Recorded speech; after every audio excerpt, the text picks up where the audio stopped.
analysis and report live from Nation Studio. Come on. Really appreciate everybody for jumping in and being part of this particular episode and more. Shout out to all of the notification squad, those who've been with me from day one. If you're a D1 person, put D1 in the chat. Shout out to the nation. Let's go. Hey, ho. One way or another, let's talk about this. Wants versus needs. Yeah, we're going to talk about that too. National Cut Day.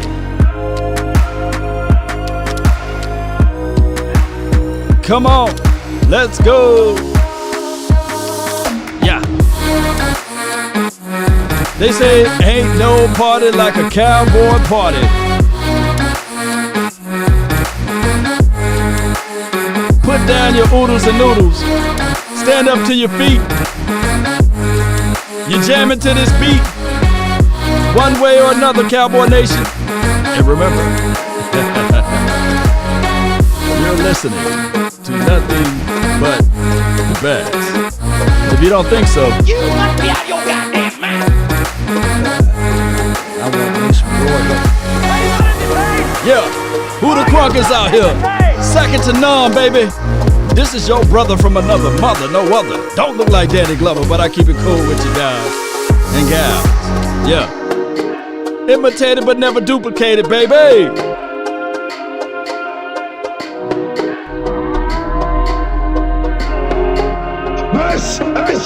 Yeah. Come on. The nation is real, baby. One way or another. Let's go.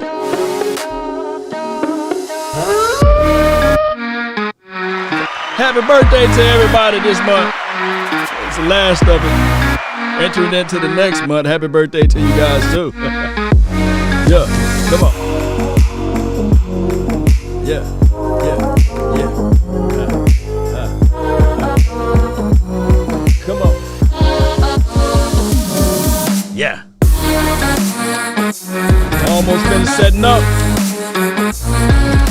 Come on, ain't no party like a cowboy party. Appreciate everybody for jumping in and being part of this episode.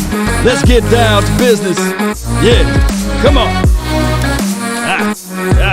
Hey, ho, let's go. All right. Hey.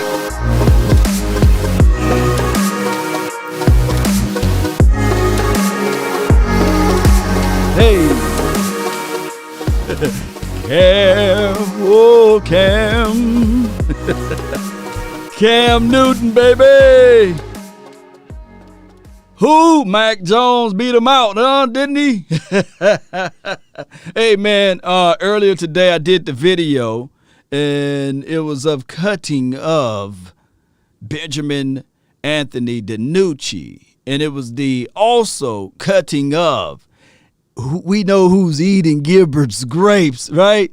The problem is with this Gilbert versus Cooper Rush, a third through all of training camp and off season. Gilbert looked the best. It's just that one game. See, a lot of people fail to realize all it takes is one game. And it's hard to get that stuff off of your mind and your mouth. You know, it's just hard. You just see it one time, just like the Trick Daddy news. You know, y'all just Google, just go to Twitter and just type in Trick Daddy. When I saw what was going on with Trick Daddy, I said, no, Trick Daddy, no. I cannot believe it. I can't put it on the airwaves. But just go to Twitter and just type in Trick Daddy. I said, no, man law, man. There's laws to this thing. It's man law. And he violated all of those. But shout out to the old school Trick Daddy when Trina was doing the thing, you know. But neither here nor there. It's one of those things where as we look at it like, I understand. I get it, right? I've seen people say we don't need a Cam Newton. I feel you on that. I feel you on that. And wants versus needs are two different topics. You know, want is more of a desire, right? Need is more of a satisfaction of of an essential tool. A lot of people that's watching today, if I do like this and erase all of the stores and take away all of the easy access to life essentials, a third of you guys don't know what to do. Don't know how long it would take for your body to perish. Don't know how to grow their own food. Don't know how many weeks you can go without food, right? 3 weeks without food. 3 days without water. Some people don't know those essentials. They don't know those needs. 3 minutes without breathable air. A lot of people don't know that. Oh, excuse me, 3 hours in harsh conditions. So if I pick you up and put you in Alaska, they don't know how to survive. They don't. They don't even know how to start a fire. Let me know if I'm lying. So people, a lot of times people on the internet, they don't understand wants versus needs. And I just let them talk. I let them bump their gums, but they don't know how to protect their house. Right? Let me know if you guys getting some valuable, essential information from the nation today. A lot of people don't know wants versus needs.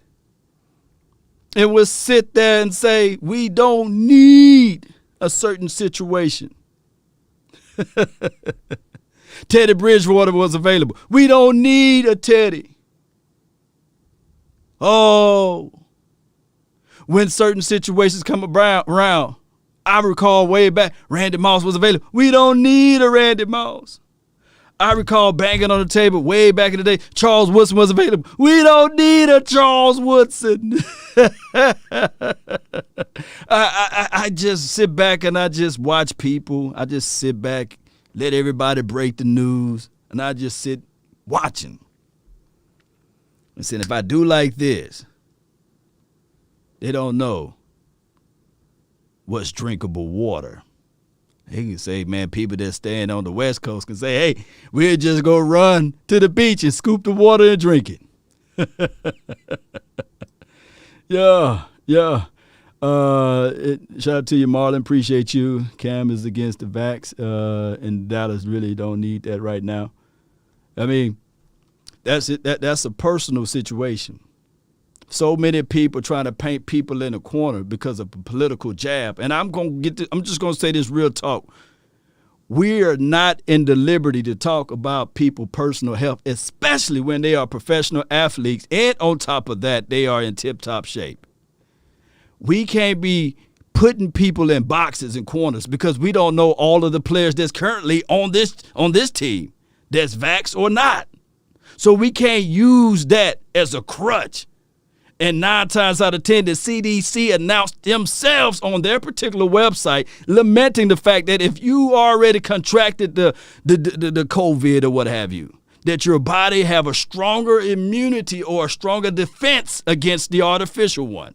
That's not my words. That's the CDC. The fact checkers, y'all can check that up and go to their website and go through that. The jab is the individual process. Newsflash, you can get 30 of them. It's still spreadable. It's only independent for you if you want to go get it, if you don't. Let me know if I'm lying.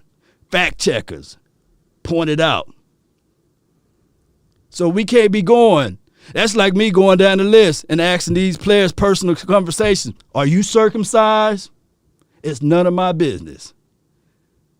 Let me know if I'm lying. Do y'all research it. Understand that this thing, we shouldn't even be talking about it. But people will go tooth and nail explaining why you should do this, and they got a gallon of Kool-Aid in their mouths, full of sugar. Let me know what kills more people every year, sugar or this virus that's going around. I'll wait.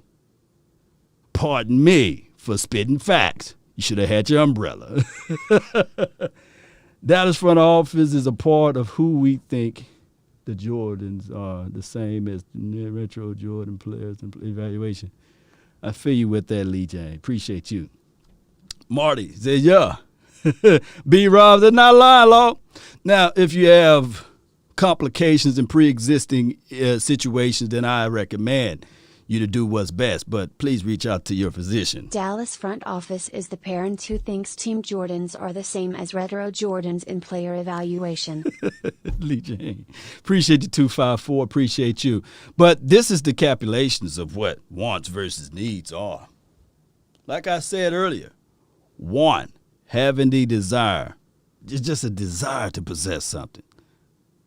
A wish, something that you're hoping. Something that you're sitting here wanting to have, a strong desire, but a need is something essential. And I'm not saying that Cam Newton is a need. Don't get it twisted. Don't get it twisted. But the Cowboys' evaluation as far as their staff, they got to understand that if something happened to him, then I'm going to tell you guys, they're going to be saying, oh, man, we're going to need another quarterback. Nobody's going to be saying, oh, hey, man, what about this guy did? They're going to be like, oh, we need another quarterback. Manning, appreciate you for your love and adulation. Jerry already said he wants his whole team. And look at the word. The operative word is wants. His whole team to be vaxxed. Yeah. Cam is a no-go. This from Manning. It's a whole different thing. We talking about wants versus needs. Jerry already said he wants his whole team vaccinated and isn't looking to bring in players who aren't. Cam is a no-go. I feel you on that. That's... It's the protocol the NFL has in place, making it important for players to have the vaccine, especially at quarterback. Facts. If that's the protocol, yeah. And I'm not saying that the players should go against it or be all for it. I'm in between. I'm neutral, as you guys can see. If you have any concerns, you go talk to your doctor, your physician, a person that specializes in that, or you go to your naturalist if you have one of those who believe in holistic remedies and things like that. You go to talk to them. That person that lived to be 150 years old or 105, they got the long gray beard that's all the way down to his knees. Go to that person. They got sage and got smoke coming everywhere. Whatever you believe in, go to that person for your health and information. Akeem, Law, again, we need, see that, yeah. See, Akeem used, oh my goodness, Akeem used the correct vernacular. Law, again, we need a veteran backup. Yeah, you need somebody who's been down there through the alleyways, the valleys, that been there before, who knows how to turn right, avoiding turning left, who understand the terrain. And I'm not saying I'm not going to limit it and put limitations to anything on a certain player, but what I'm saying is that you need somebody who been down there. Yeah, I've been there. I done that. Yeah. You know how this song go. Yeah. You need somebody that been there and done that. I'm gonna beat it up. Y'all know how this song go. Look, a person who never bit into a watermelon can't tell you what it tastes like.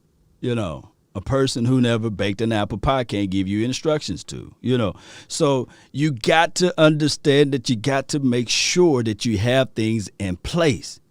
One of the major things that I've been telling people all of last season, it's better to be prepared for an opportunity and not have one than to have the opportunity and not be prepared. The thing is, you only have 53 guys, 46 active on a day roster, right? So you got to have people that's available. So when somebody is down, you have the next person ready to stand in place. My biggest situation with the Dallas Cowboys last season was that they were not prepared. They were not prepared. Let's smug. Nick, what's good with you, man? Appreciate you for your donations there. They were not prepared. And I was telling people all last season, let the AI speak. Appreciate you. Robert, thank you for your love and adulations of the 200. Thank you for that. I want me some glory hole. Come on, AI, hurry up. You need some virtual coffee or something? Come on, hurry up, lady. We on a time ticker here. Come on, lady. Watch. When I start talking, she gonna get... Yeah, there she go. Hurry up.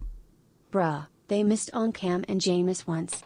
If they do not sign Cam, this will prove they are the same old Cowboys, who do not care about winning.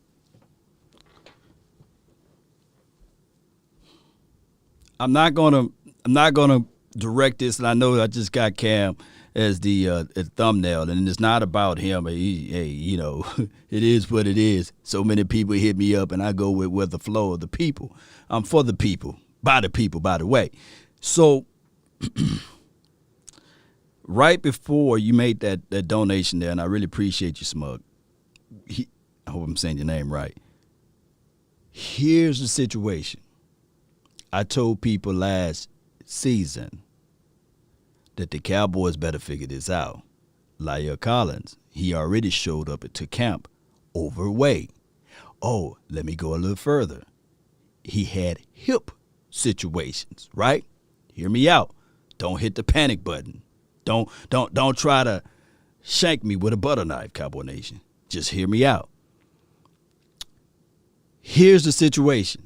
They had all of that time frame, and regardless of whether or not it was a pandemic that was going on or not, they should have been picking up the phone and calling in. This is last year. We're talking about last year. A tackle that's seasoned enough that can come in and solidify that role. But what they did was they said, no, we're going to work his butt into shape, and we're going to get him out there on the field and be ready. And I was banging on the table saying, no, you go out there and you find a person to protect your quarterback. Let's fast forward a little bit further within the same conversational piece on that storyline. He got into a wreck. Oh, they had to put him into another situation where they had to place him on IR. I said, hey, Cowboys, pick up the phone, call somebody. Ashaniqua, Pookie, Ray, get on the phone. Make sure that you solidify that front five. But as stubborn as they are, they said, okay, we cool with Terrence Steele, undrafted rookie right tackle, to protect your quarterback who was going into a contract situation. It was set up for failure. Those who failed to plan to fail. Let me know if I was wrong when I was banging on the table saying that they need to bring in somebody to solidify that right tackle. Was Terrence Steele the right answer? Just give me a simple yes or no, or let me know if I'm lying to kick it. I'll wait.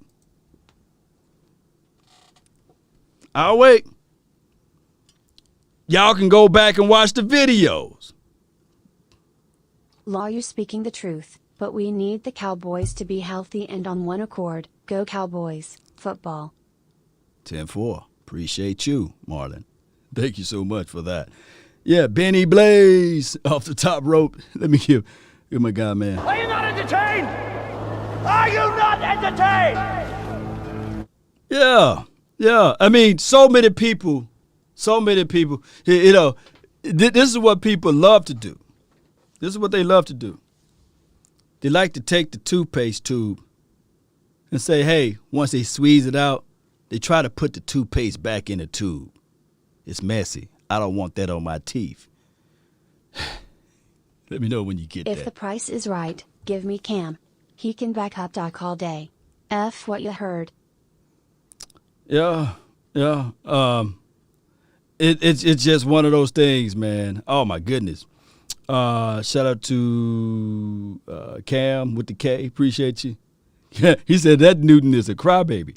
Yeah, and let's not look. I don't want you guys to look at this and just railroad this thing just to the quarterback. No. Let's not railroad this just to the backup quarterback. We talking about in general, right? We talking about in general, not just to the quarterback. If there are valuable assets out there on the offensive line that was released today, hell, we're trying to develop and grow a Terrence Steele. I'm trying to win today. Not next week, 5 weeks from now. I'm trying to win today. This is a day-to-day operation. I'm trying to break. Look, my mindset, and this is what people fail to realize what I said on my other video. I don't fear no man. Look, trust and believe, I don't fear no man. I don't fear no team. But at the same token, I can't be saying to my brother if he got to go fight somebody that I'm fearful he got to fight somebody. No, because I have no control of who he have to fight. I'm not in his body. Juxtaposed of what the Cowboys. I can't say that, man, I fear the Tampa Bay Buccaneers because I don't have any control of the outcome. Now, if I was the coach or if I was playing out there, I would say, hell, I can't fear that team because I have ultimate control, or I have pieces and parts of control of the outcome. I have zero control of the outcome for this season. I have no input or no impact to the team or when they're going to play September the 9th. I can bang on the table all day and say what we going to do, but I'm not in control of that. I want people to understand that. So when I'm talking to you guys, yes, from the fan side, but more so I'm leaning on the analytical side. I got to tell you guys the truth. We got to hit Tom Brady early and often. And if not, there will be repercussions. When we went back and go look at that game of what he did in the preseason, oh, we talking about our DBs or where we going to control and who we going to cover down the field and these sorts of things.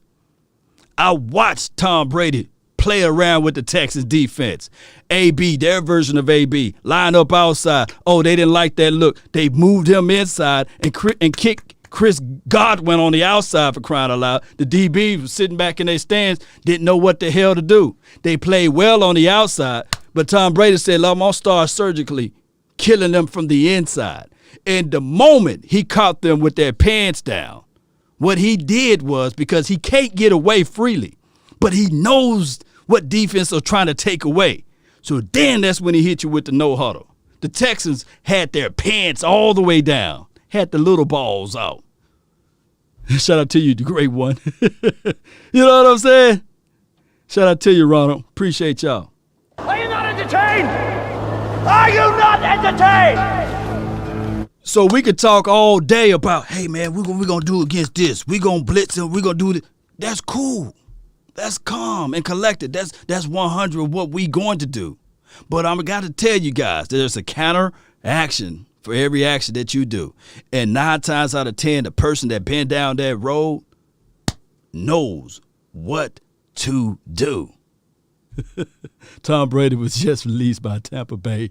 Marty, I wanted to tell you so much to leave forward, but I feel you on that one. Hey, that's a good one, though. I ain't going to tell you to leave forward, Marty. Just going to have to laugh that one out, man. I ain't going to tell you to leave forward, man. Oh, my goodness.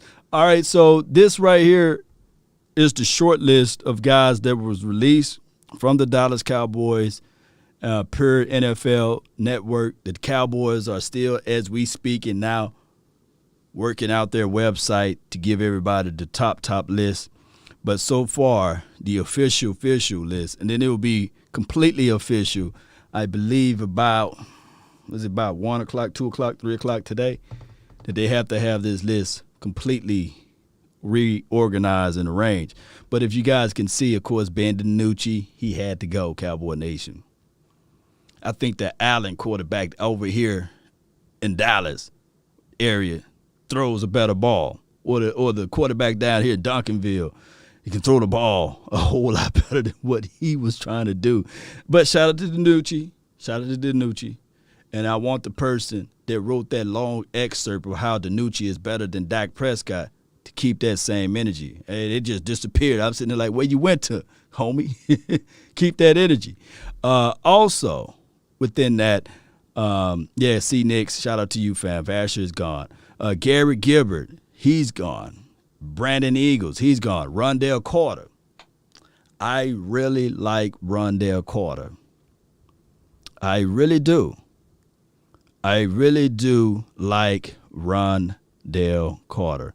Let's see where he lands at in the near future. Hopefully they can retain him and bring him back to the practice squad to see what he can bring to the table for the future. Anthony Hines, I liked his aggressions, a little raw in situation. Maybe we can scoop him up back to the practice squad. And if you guys got that practice squad list, please bring it here. Of course, Brown, he was gone. Stephen Parker, Hunter Nice Wonder, and of course Lyram. This is an older list here. So I've been perusing through the guys that I know for sure come with some good stuff, some good substance on Twitter. Michael Gelkin, John Machota, those guys are my go-to guys, especially as it relates to this type of stuff. Francis Bernard, he tried to make it back, and he re-injured himself. That goes through nutrition. He just wasn't ready. And this is a war of attrition as well. All right, so Cowboys have waived Tyler Cole. He was the undrafted rookie from Purdue. Maybe, just maybe, they would take a real good look at him on the practice squad. Hey, the Cowboys also released Austin Faoliu. He wore 58. He was from Oregon, played pretty well, but they're trying to squeeze him on the practice squad if he can clear waivers on Wednesday. Of course, we already know the news of Garrett Gilbert, and we already know who's eating his grapes, right? All right, so Cooper Rush he's one of those choices that the Cowboys. In my video, I've talked about his presser on how confident he was about his performance, although it was piss poor performance last week. And I said, man, that guy's on this team because he's talking too confident. He's talking about how he really, really, really, really feels that he can fill in of what Kellen Moore wants from Dak Prescott, and he can fit those same situations. So Kellen Moore is in cahoots with Cooper Rush. So shout out to them. The Cowboys have released Darian Thompson. Wants versus needs, right? He was better than Ha Clinton Dix last season, right? He was better than a whole gang of guys last season. This is Darian Thompson. I can't believe that they got rid of a Boise State guy. I hope all is well with Darian. It may not be the end of the road with him. Either he's going to go back to the Giants, or he's going to go to the Raiders, or he's going to come back over here. Shout out to you. Let's see, we got a donation over here. Patriots fan here. Okay. When my AI pick up, we'll go over this. Finally, OG, what's good? There you go. Patriots fan here. Rumors are picking up momentum about Cam possibly going to the Cowboys. Curious what you think about that.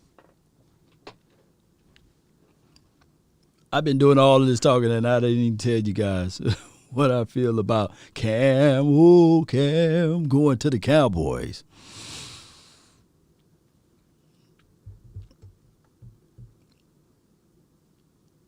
Cowboys are one of the most stubborn teams that I ever witnessed in my life. I don't think that they will fall on the sword and say, okay, Cooper Rush, we like you, dog, but you never been down that road before. Or as the old Southern guy, Road, would say, you ain't been down that road before. And I just believe that they're going to roll with Dak Prescott and Cooper Rush. They're not fit to entertain the Cam Newton situation nor scenario. One, the toxic levels of any quarterback that's the backup quarterback for the Dallas Cowboys. I've been doing YouTube long enough to know that there were a gang of people that said that Cooper Rush is better than Dak Prescott. I've been here long enough to know. And I ain't talking about one or two players or people that's in the chat or the community box. I'm talking about multitude, north of 15. That's Cooper Rush fanatics, believe it or not. So I know, I get it. I just don't think that Cam, the day he come out here in Texas land, not wanting to do whatever the protocol is or whatever it may be, whatever the hoopla that was going on in Patriots land, the day he do his press conference with that Madea outfit, that will be the day that they would be like, no, we can't have him. He's too polarizing. His outfits is too crazy. He's too boisterous. He talked too much. Look, everything went south for Cam the day he started talking. Everything went south for Cam. And that was way in North Carolina when he was playing with the Charlottes, whatever, the Panthers, I meant to say. The Panthers, when he was playing with them, and he said the officials, he said, what he said, the official nodders. Let me see if I can find, I said Charlottes. Y'all try to my head, not my heart. When he said the officials, they don't call plays when I get hit after the Wilson. I said, it's over with. It's over with for him. Realistically speaking, when he called out those officials, it was over with. Cam was done. He was done. Junior Games in Charlotte. Yeah, don't hold me to that, man. Y'all charge to my head. Yeah, this is live, man. It's live recorded, So when Cam, when he talked about that officials, it was over with for him, man. They don't want nobody to talk out. Oh, I'm sorry. Y'all want me to keep it PG or politically. I mean, come on, man. Cam to the Bucks, J-Rock. Hey, man, y'all leave me alone. Yeah. He shouldn't have talked out, man. Y'all gonna ride me on that one, though, huh? It slipped. Oh, man. I can see Cam signing with Washington. Yeah. I could see him. I would like for him to go down there to that mess over there at the Eagles. They don't know who they want. They totally don't believe in Jalen Hurts. Yep. First cut was Ben. Yeah. Get some games canceled. Yeah. That ref, yo, you can't talk to a certain group of people about certain situations. And I'm not sitting here saying that Cam should just take those licks and keep it ticking. But, man, we've seen how these games are being called. And it's only a certain quarterbacks that will get the longitude and latitude. And I ain't talking about, I got to throw this out there, white versus black. I'm not talking about that. No, I'm not talking about that. But there's a certain caliber of quarterbacks that they will always respect. The Aaron Rodgers, because we seen, and it's not about white versus black, because we seen Aaron Rodgers get hit the same way that Tony Romo got hit, and all of a sudden they changed the rulings. When was it Anthony Barr that landed on Aaron Rodgers? Oh, now it's illegal. But when Hicks landed on Tony Romo, oh, it was perfectly okay. Not sitting like, oh, okay. Oh, so they doing that one. Right? Oh, my goodness. Yeah, knocked him sideways. Tell this ref, man, why don't you just lean forward, ref? Get out of here. That's what I want to do to them refs, man. Yeah, 12s. Yeah, it could be that Peyton Manning was well protected. Yeah. Certain narratives, and I get people all the time to say, man, the NFL is all rigged anyway, law. But when we looked at it, Peyton Manning, I believe in the history of the NFL, it wouldn't set right if Eli Manning had more rings than Peyton Manning. The NFL world, the whole Illuminati of the NFL wouldn't have worked. No. There's no way that you can say in the history books that Eli Manning had more than Peyton Manning. So when Peyton Manning all of a sudden got that neck resurrected from the grave, y'all remember Peyton Manning? He had that stiff neck in Coastland. Then he goes to the Denver team.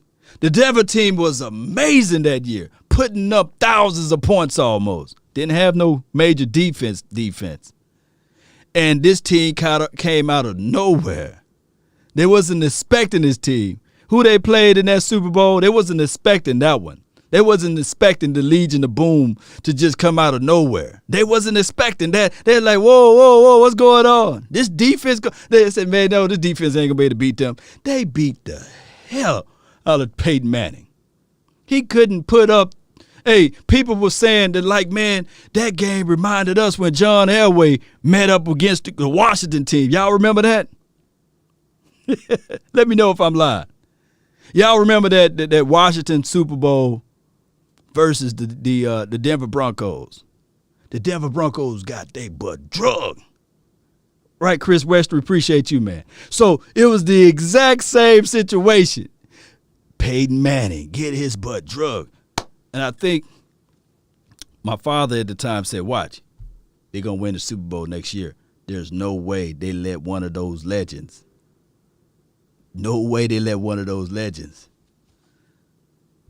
get beat down again like that. No, he going to win the Super Bowl next year, and then after that, he's going to retire. I say, ain't no way in the world Peyton Manning come back.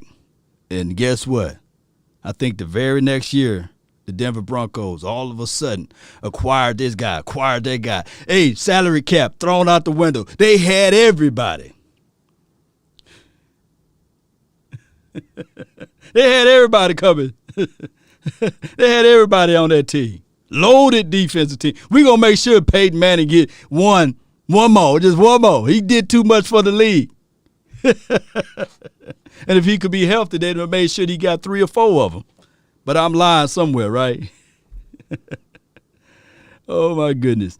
Oh, hey, he got his neck infused together. Yeah. He got that. Hey, Peyton Manning fooled around and got that Wolverine treatment. They put that animanium inside of him. Yeah. So my only hope to Dak Prescott, don't get full of yourself and say, hey, man, these aficionados are not calling no hits after plays and stuff.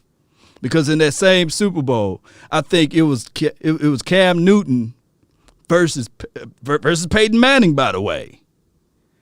And it was a lot of stuff that went on in that game. Can we get Eli Manning? This is from Akeem. Nah. They ain't gonna get Eli. Eli done, man. If Eli ever come back to a team, it will be to the New Orleans Saints. And that will be the only way that they can make the justification of getting rid of Jameson Winston and Taysom Hill. They bring in Eli Manning, the son of the great Archie Manning, you know, comes to play one season to save the New Orleans Saints out of the Hurricane Katrina 2.0 that's happening down there. You know, that's just how that goes, Cowboy Nation. Peyton Manning couldn't even throw the football at the end of his career. Yup. But he gonna go down as a legend. Yeah. This is how it goes. Bernie Kosar. Bernie Kosar was pretty dope. Shout out to you, Trey. Thank you for jumping in. Jimmy G gonna be a Niner. Let's see who all got the axe. Let's see who all got the axe, man. We played against they the AFC. What they AFC East? Okay, so then they got Keith White out there, Rico Gifford, Brandon Powell. I don't know. What's some good names out there that we need to take a real good look at that's out there on the waivers? Y'all know any good names that's out there? Let's see. No. Let's do the North. Eric Dungy. Tony Dungy cousin? Let me see. What good names they got out there? God, don't they got rid of everybody on this team. Who's available that you guys really want outside of Cam? I remember Joey Ivy. Y'all remember him? Yeah. Tim Tebow. I see his name. Will Greer. Geno Atkins. Okay. I see you. let's do this. We'll open up the phone lines. Y'all call in. Let's do the 2-minute drill with the phone lines for your mind. Y'all call in. Y'all spit your mind. And what we got? We good with time. So yeah. Let's do this, and we'll be right back. We'll open up the phone lines. If y'all want to do that, huh? Come on. Y'all ready to talk to the nation? Come on. Shout out to you, Jay Will. Let's do that. Let's open up this phone line. Yeah. Ashley, I see you.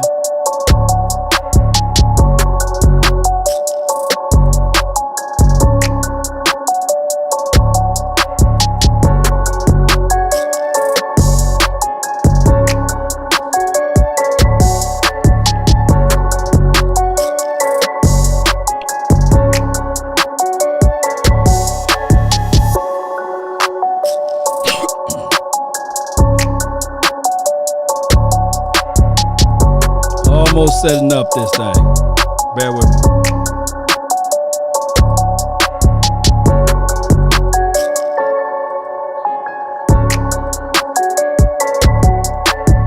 Ain't no party like a cowboy party. Yeah. Jerry, what you want? I want me some glory hole. Don't we all?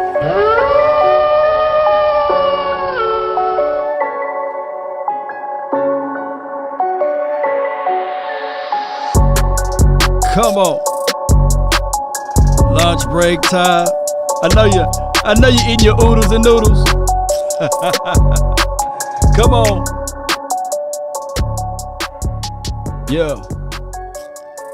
Phone line for your mind is open for all of you guys. It's at the top. 657-390-7391. Let's go. Also, shout out to you, Ash, for making a donation there. What you say? No chance at any veteran free agent QB at this point? Nah, we're gonna roll. We're gonna roll with Cooper Rush. And if the roof cave in from there, then they're gonna look at this thing like this. Tankathon, you know. Although I don't believe in Team Tank, but that's just how it goes. And that's just how it goes. Anytime you roll with Terrence Steele all last year, and you knew for a fact this guy couldn't bust out of a wet paper bag. And I'm not trying to ridicule or sully or denigrate him. The kid, it wasn't his fault. It wasn't his fault. Just like we had Duke Manyweather on the show, man, and he's a phenomenal offensive line mastery. I mean, phenomenal. You know, we had him on the show, and he said, look, it takes you 3 to 4 years to train for the Olympics.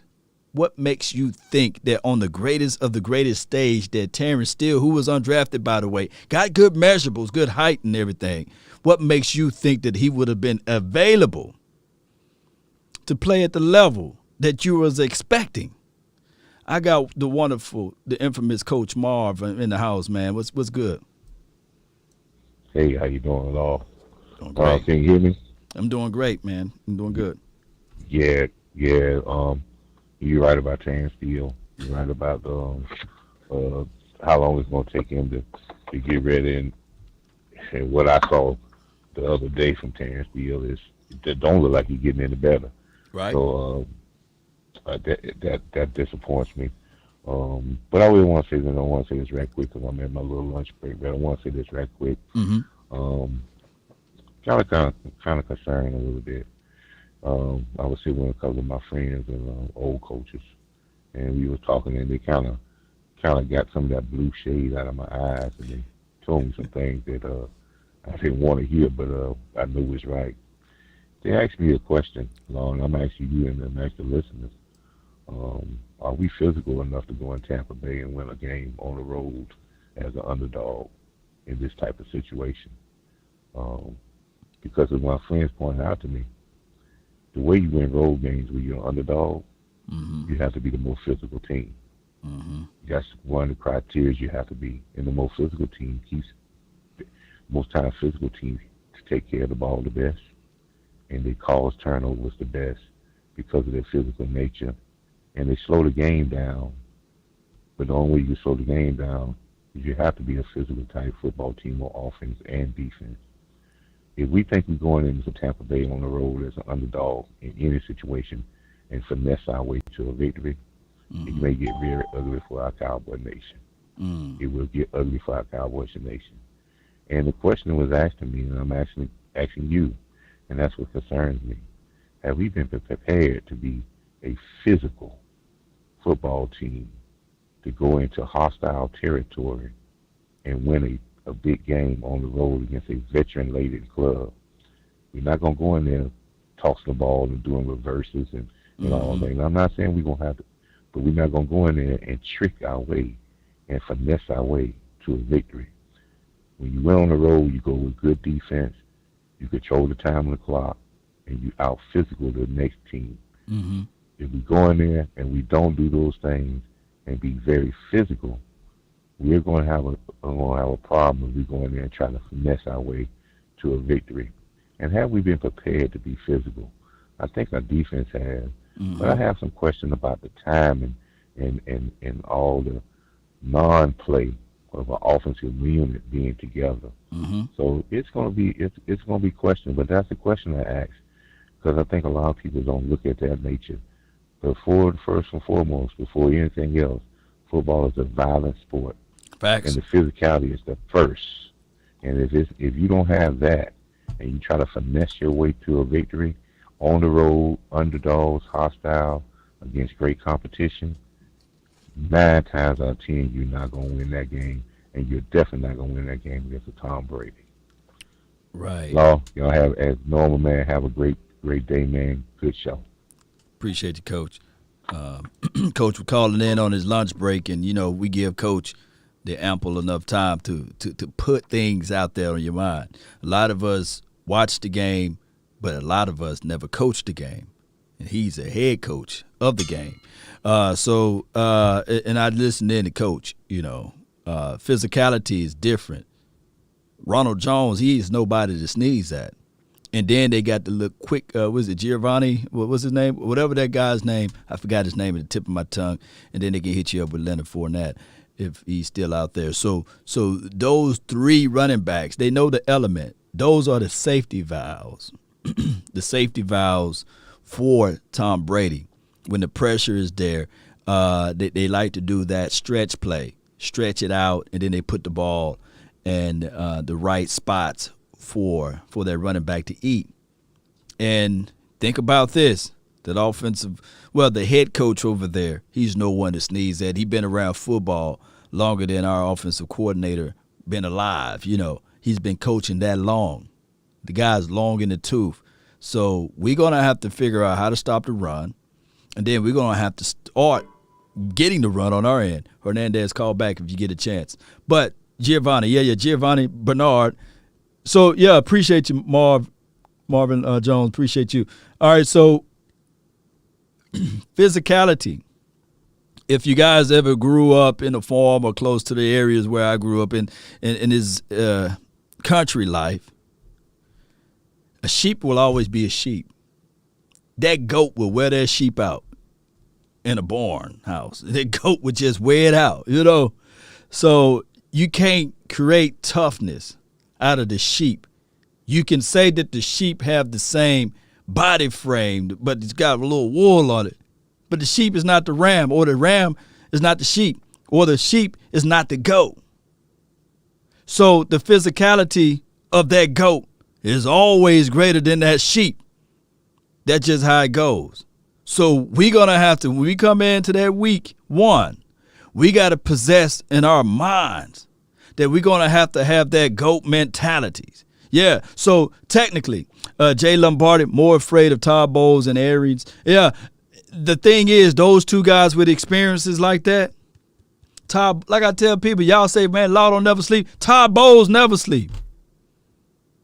He never sleep. That's what he do. He's a defensive guy. He's trying to figure out, okay, what the weakness is. And he may start off slow. That's cool. But I come here to tell you, if, like what Coach is lamenting, if we don't start off of punching them in the face first and punching them in the mouth, and we try to get cute with fancy dancy stuff, that can only work for a short spell. But you got to establish that physicality. That's the reason why on some high school teams, they let the biggest guy get off the bus first so that it can be in the mindset. Man, that's a big old dude. We had a guy who we played football named Big Taney. He was the biggest guy but the softest guy in life. But from the opposing teams, they look like, man, that dude, that's why we call him Big Taney. That Joe get off the bus shake. Hey, coach, make sure you let him get off the bus first. So it can at least weaken the mentality. But we don't have that element because the Buccaneers, they got their chests out like this. Why? Because they just won the Super Bowl. Defending champions. They trying to defend that house. This is all I'm saying on that. 657-390-7391 is the contact line for your mind. Is LVE healthy? Freddie H. I agree to this right here. LVE is healthy day one, but we'll find out after day one, and we'll see what he's going to do. MZ says Kaepernick or Cam. I'm telling you, Cowboys are not touching Cap nor Cam. None of them. They're not touching that. They're not. It's too much political pressure. Jerry Jones walking around like he owns this team, but there's always a person that got more money than him that's controlling him, that's telling him, okay, you bring this person in, those sponsor dollars are going to go, it's going to be erased. That's just how it is. Yeah, a lot of people think that Jerry Jones, look, that stadium out there in Star Frisco, all of those sponsorships, Jerry might, in his heart, may want to have this particular person and the team collectively. But those shareholders, those stock, man, people fail to realize when you got money, there's always somebody that's over you watching the money. I digress. 501, you're live. Hey, what's going on, man? Nothing to it. Talk to me. What you got for this show? Hey, I just looked at the list, and I don't see nothing worth picking up that's been cut right now. Okay. That whole CBS list, we're going to have to spend some money, basically, some trades, you know, some picks. We got to give up somebody to get somebody. Okay. You know, because at this point, man, I don't see nobody jumps off the list like, hey, you know, who can we get? Yeah, there's somebody said Jacoby Brissett. What's your thoughts on him? Jacoby Brissett, he's out there on the market. That's from Tino. What about him? Wide receiver, I mean. No. He's a quarterback. Jacoby Brissett. Yeah, the quarterback, I'll bring him in. I mean, but will he get a fair shake? That's the whole issue here, especially with the Dallas Cowboys. It seems like the quarterback situation, we got one guy, that's it. No. Will he get a fair shake? Because if Cooper Rush is our backup, we know what he can do. We're in trouble. Right. He couldn't make the team over there in Giants land, you know. Right. You know what I mean? We seen him firsthand. We saw him firsthand. Right. So if you can't make the team over there in Giants Nation or whatever, hey, you trash. Right. So, like I say, Law, man, that's all I got. But have a good day, man. Appreciate you for calling in, fam. All right. Are you not entertained? Good call from him.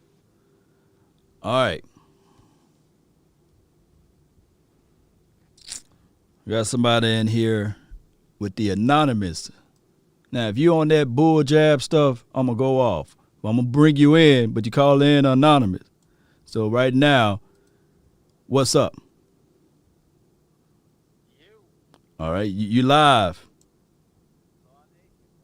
Okay, good. I had to screen the call, bro. So what you got for this episode? Okay, I feel you. I don't know why my number's coming up undisclosed. Oh, when it's undisclosed, I got my guards up, dog. I'm like, what that boy say, guard.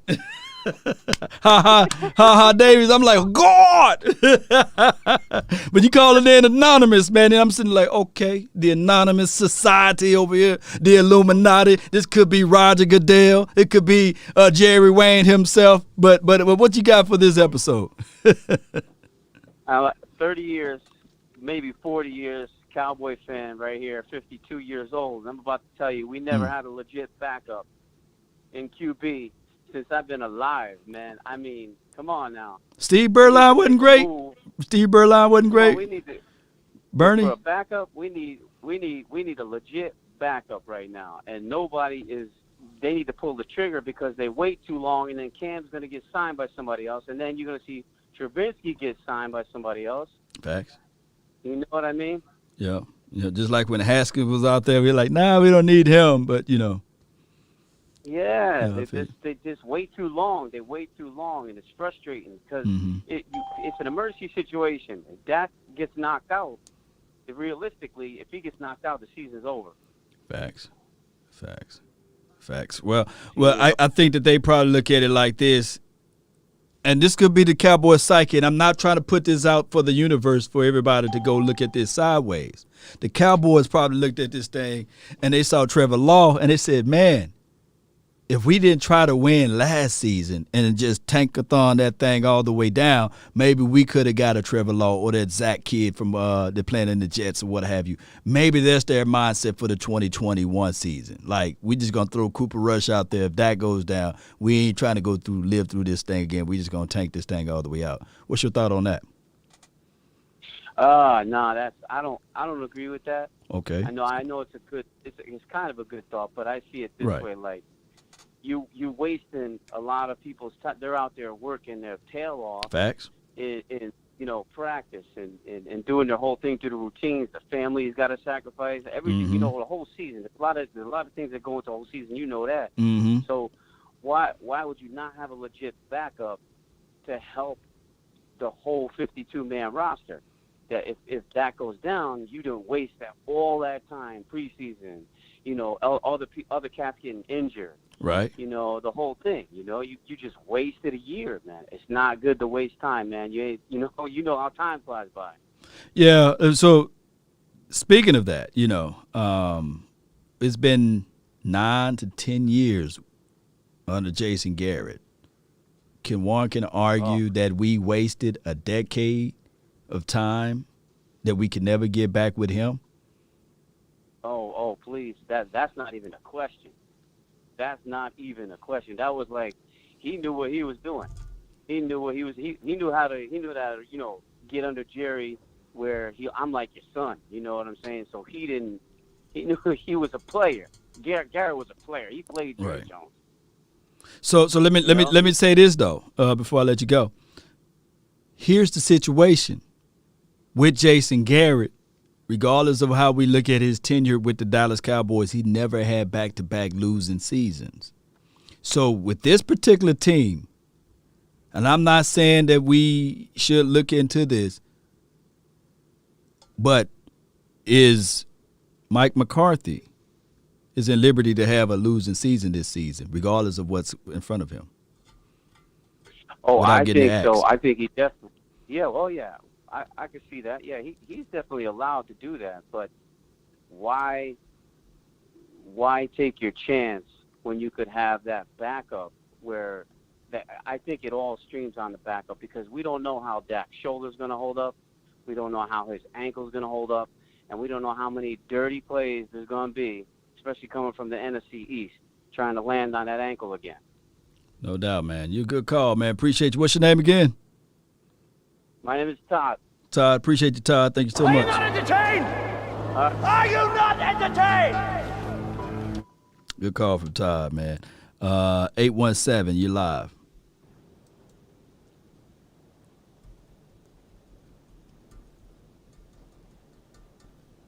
You're live. Hello? Yeah, you live, 817. You live. Yeah, what they do, Long? Nothing to it, man. I just want to give the Cowboy fans hope. Y'all look up the 81 49ers. Okay. They started off with 4 rookies in the secondary. And that team that team kind of symbolized the Cowboys of 2021. Just look it up. Do your due diligence on the 81 49ers. Mm-hmm. 81 49ers. And I'm with the gentleman that called the other day. I don't believe that Dallas will beat them by 2 touchdowns, but I do believe Dallas going to go in there and surprise some people. My guy Scott, when they go in there to play Tampa. Yeah, Scott, yeah. He's predicting that we're going to win by 2 touchdowns. I do believe Dallas going to surprise some people this year because the defense is the key. Yeah. The defense is the key. You can't win no games with people running the ball down your throat 200 yards, setting world records on your defense. It's hard to win like that. Then you put Dak and them under a lot of pressure. They got to pass, you know. Be a lot of passes. They had running That's a all lot. I got, man. Okay, I'm just looking up that list right quick. Let me see. They had running a lot. Joe Montana. All right. Lott was a rookie. They had Dwight Hicks, Tina Turner. I mean, Tina Turner. They pretty much have what Dallas have right now. Man, that's over 40 years. That was close to 40 years ago, man. But I feel what you're saying, though, man. Yeah, I feel what you're saying, though. Good call from you. What's your name, fam? Lemuel. Appreciate you, man. Thank you for calling in to the Nation. Oh, yeah. This is Sparta! Yeah, good call from him, man. Good call from him.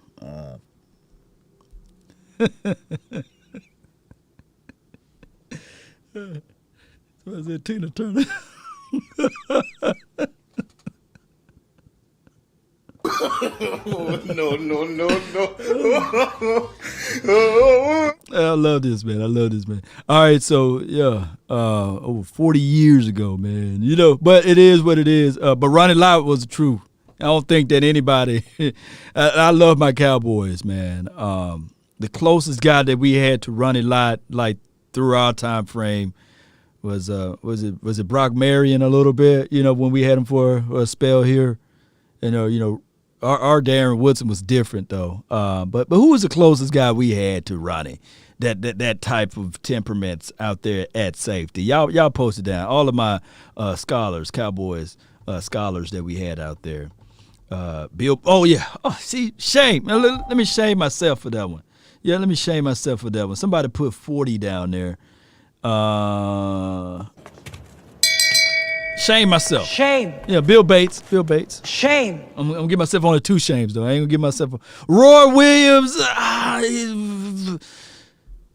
Yeah, Dennis Thurman. Yeah, Victor Lee. Yeah. You're right on that. 662, man. I love when I see that 662 up there. What's good? What you got for the show? What's going on, brother? Nothing to it, man. How it is over there, man? You still in Mississippi? Where are you right now? South Haven. South right Haven. On the borderline of Memphis.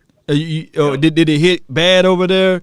Y'all got lights and everything? No, we just got we at the top of the state. We just got a little rain. A little rain. Y'all shrugged that off, huh? Oh yeah, we just shook it off and slid it over to Alabama. Yeah, over to Alabama, man. What you got for this episode, man? Man, like you always say, brother, get a man a cup of coffee, bring him in, sit him down. At least try him out. Let's see what we could do with a better bag up on that. Yeah, I mean, if you were to do the comparisons analysis of whether, like, if you had your life on the line and you know, and you had the choice between Cam Newton or Cooper Rush, then I'm quite sure that you'd probably say, well, you know, where the down and out distance at, man? Please, man, just give me Cam Newton for right now. You know, I think that's what you probably would say. You know, most definitely. You know, and then if you look at the style, you look at the style of quarterback that your primary quarterback is. You try to mold a quarterback that's similar. You would think, right? Yeah. I could be wrong.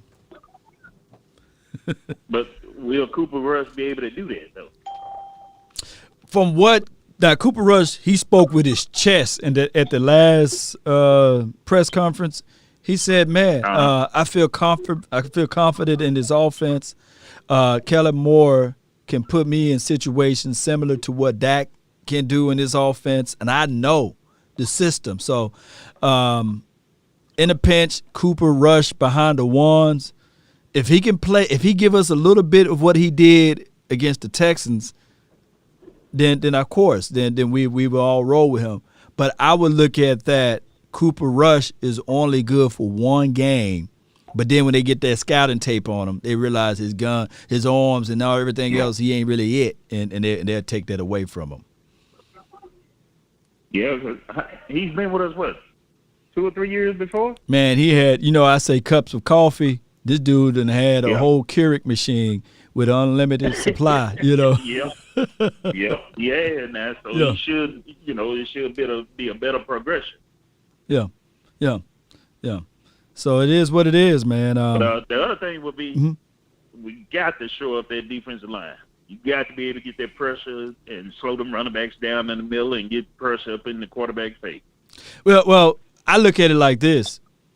Whoever's in your substitution package when you're playing against Tom Brady, it's not about creating the pressure and these sorts of things. You just can't get caught with your pants down. What I've seen that the Tampa Bay do is that they would like to get you in a certain scheme, and then they attack. Then they attack with their hurry-up offense. They get you in the wrong personnel look. No shade thrown at Jalen Smith, but when I watched that game of what Tom Brady like to do, if he finds the compromise part of it, then he would take advantage of it.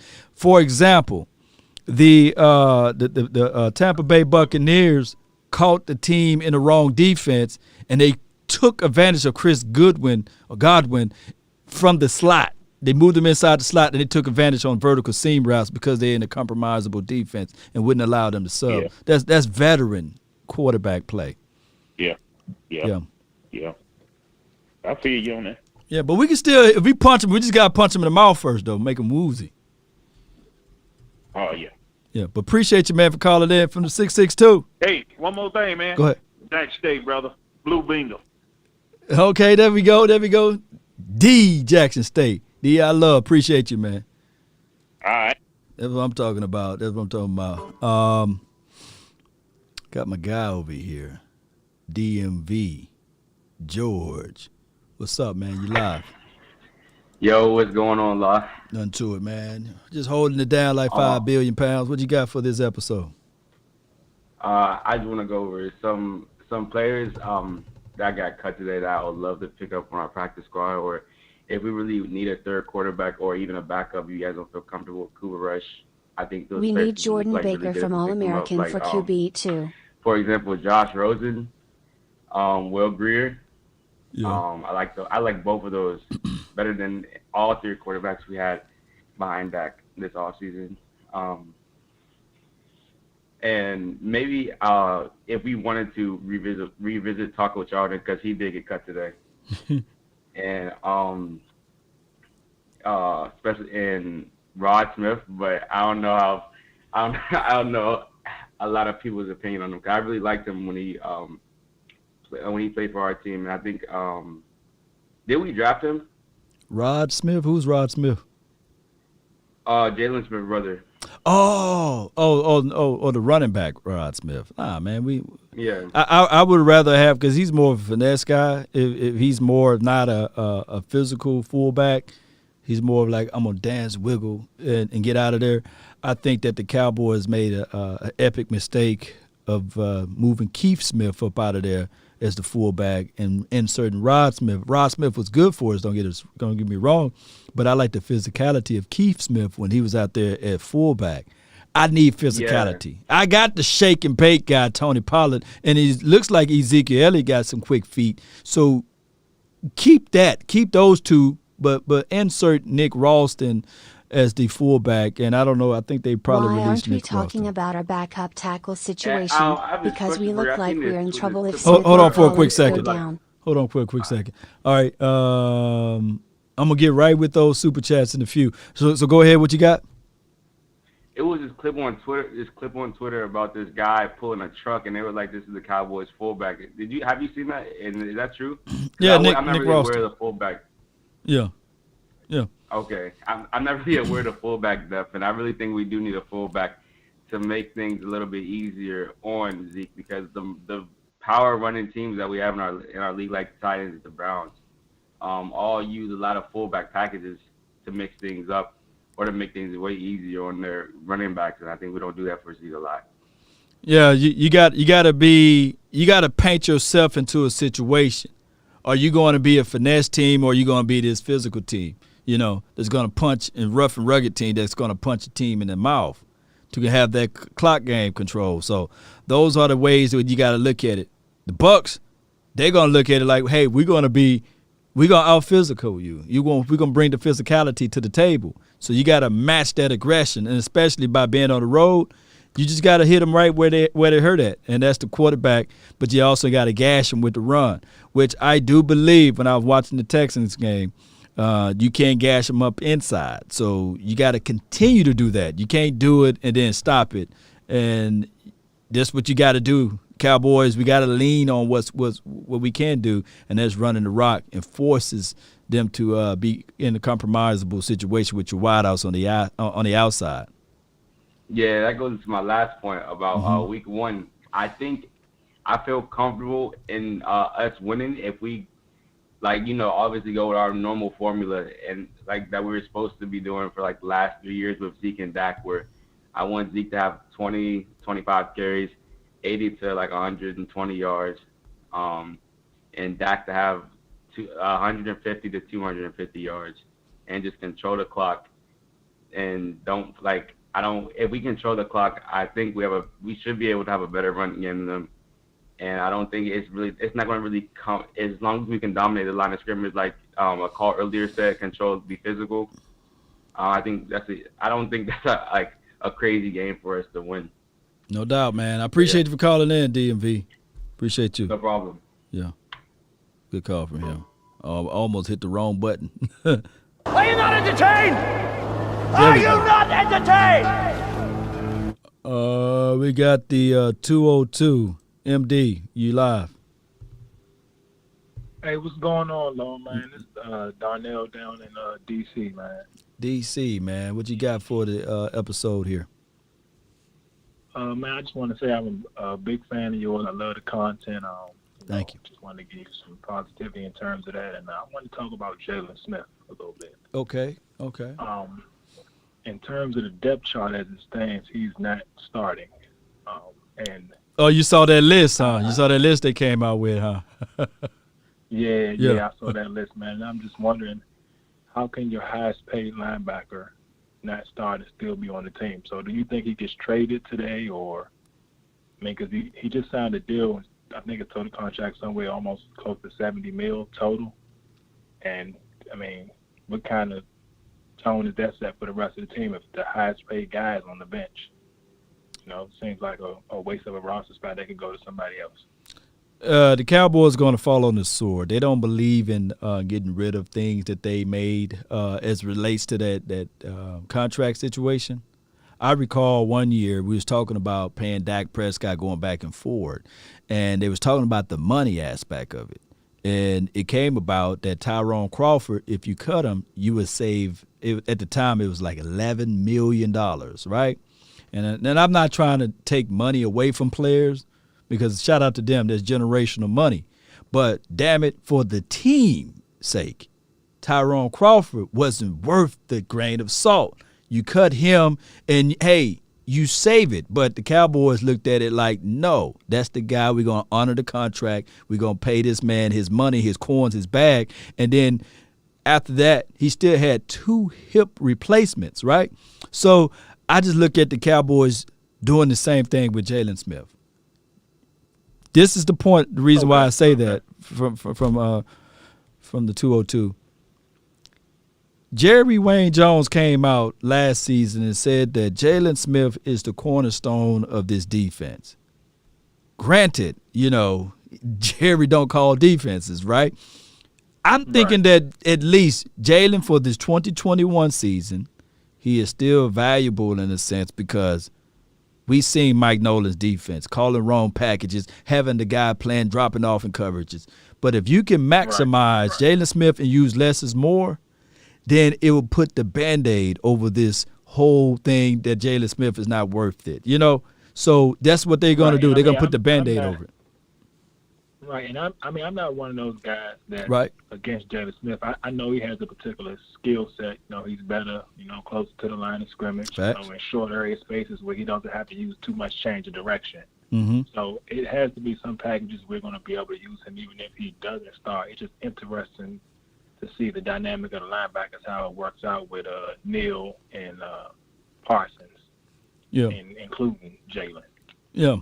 And the thing is, I'm rooting for Jalen. I'm going to put Jalen in the doghouse, but it's going to be one of those situations. It's less is more. And on top of that, what we want to see Jalen do this, I guess, September the 9th, is be responsible for Ronald Jones, Giovanni, Leonard Fournette. Be responsible. Don't have him dropping off in cover trying to cover OJ. No. You're going to think OJ, you're going to think it's OJ with the knife out there because he's going to cut you up. You know, they're like, wait a minute. This OJ got a knife because he's cutting people up over there. So you don't want to put him out there on the field covering. You want to have him going downhill to hit. Right. But I appreciate you for calling in, fam. Okay, man. Appreciate you. Take care. Yeah. Good call from him, you know. Let's go up to some of the people that's sponsoring this right quick. I really appreciate y'all for jumping in. That was Terrence. What you had over here? That was somebody before you, I believe. Let's go to this one. And AI, open your mouth. Hurry up, lady. She tripping. Open your mouth. She tripping real bad. Come on, girl. Open your mouth. There you go. We need Jordan Baker from All-American for QB 2.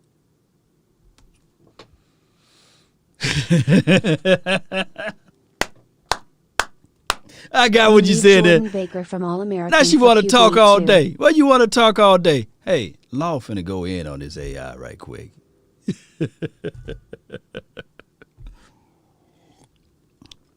For those who don't know, I'm just now starting to watch All-American. I'm on the episode 9, where it's Coop, the guy jumped in. And I'm going to tell you, Coop did a crazy decision, try to get back at whoever killed Sean. I don't know why would she try to do that. You know, Coop had it made. All she had to do when her mama kicked her out of the house is to stay in the house with Spencer. That's all she had to do. And when Spencer brought that bread, that corns to the house, she could have took a little bit of that, regrouped, got on her feet, and then moved from there. And on top of that, Sean tried to look out for her by getting her the job at the barbershop. So, and you guys told me right, man. That movie, All-American, oh, my goodness. I mean, he was this close from doing the crazy thing with his sister. You know, that's crazy. It is crazy. But that's a good episodes, man. Where is the other one at? Appreciate you, Wavy. Appreciate you, man, for that. And you guys that's in the call that's in queue, just hold tight for me right quick. We'll be right with you guys. We have Terrence. Let's see what Terrence. AI, speak.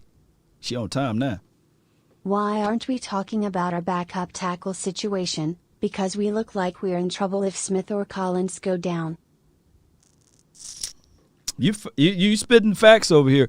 We're gonna have to look through this thing. I'm really high on them, although they move Isaac to the practice squad. They're trying to see if he's gonna clear waivers, and they're gonna try to see if he can be on the practice squad. To me personally, I think Isaac should be somewhere on the 53-man roster. They really need to do some look in on the tackles too, though. There may be some good people out there. I'm going to comb through all of the waiver lists, and I will see what they're going to look at as far as that. But I appreciate you, Terrence, for your donation there. I appreciate you, Royale, not with the cheese. 214, you live. 214. Yeah, hello? Yeah, you live. Yeah. I want to make a point about a call back a few minutes ago, and I'm going to touch on Cam Newton. Yeah. I would like to bring him in and see where his head is at, and see if he's willing to play that backup role to Dak Prescott. And also, a caller said that he's been watching the Cowboys since he was about 52 years old, and he don't even call a decent backup. I'm 56, and let me run off about 3 of them. Go ahead. I'm going to go way back on one of them. Craig Martin had Roger Staubach back. We did good that season. When Roger Staubach, then we fell in with Danny White. Danny White was a backup. Danny White, Then we had, people don't want to remember, what about Rodney Peete? We had Rodney Peete in here as the backup. Yep. We also had Bernie Kosar. And every year that we had a sufficient backup, Cowboys did their thing. Because if a quarterback went down, we had pretty much another starter in the backup position that stepped in and kept that ship rolling. That's all I got to say.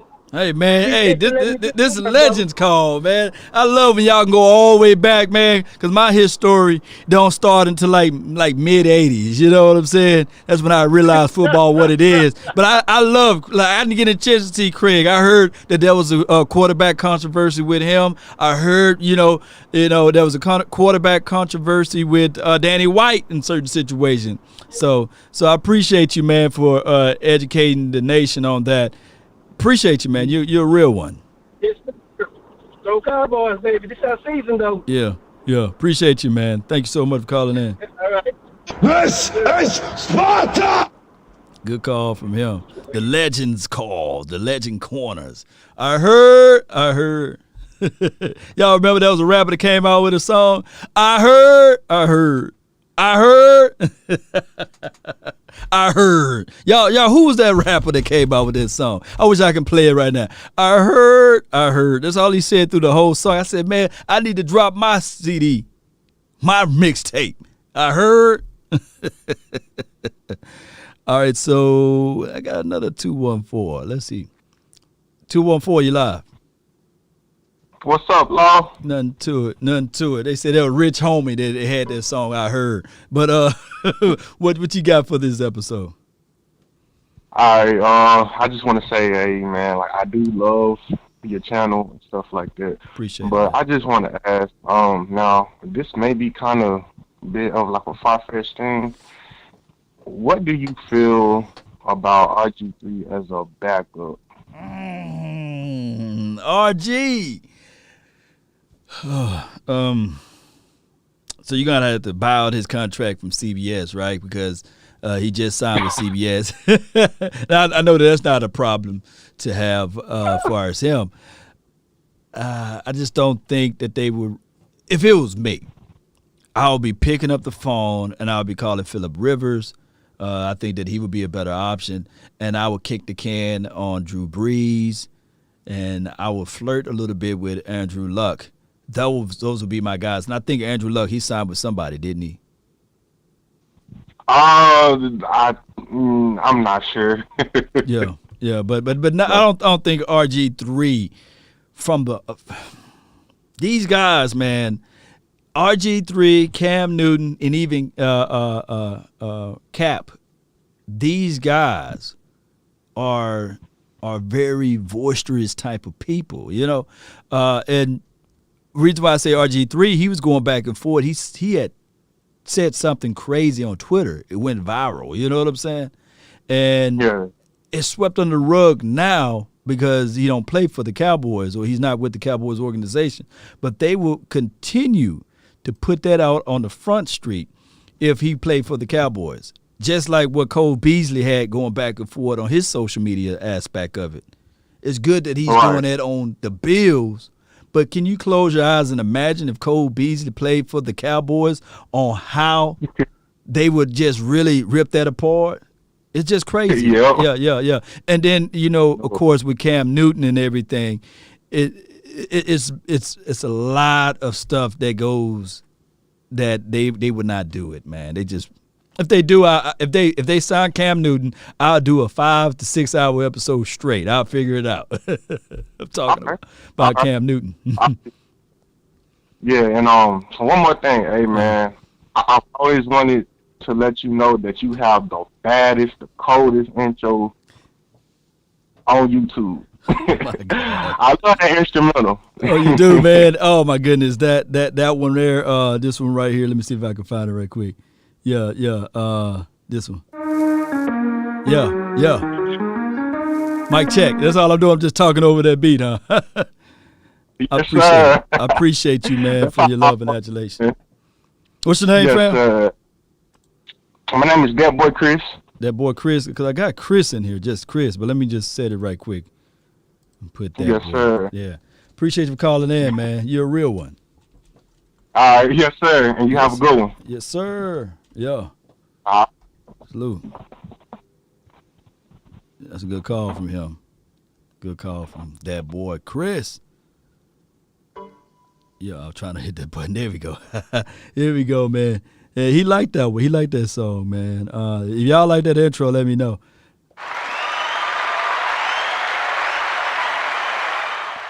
And only bringing in Phillip Rivers, and I know he's the sidearm wonder too. He threw that sidearm and he couldn't barely get the ball out when he went to the playoffs. He just looked horrible in that playoff game. Couldn't pass the ball beyond 15 yards for crying out loud. But I would bring him in only for a security, safety blanket if you need him for 1 or 2 games. And then I don't think he can turn it down. He got, 15 to 16 kids right now? Jay Will, you're live.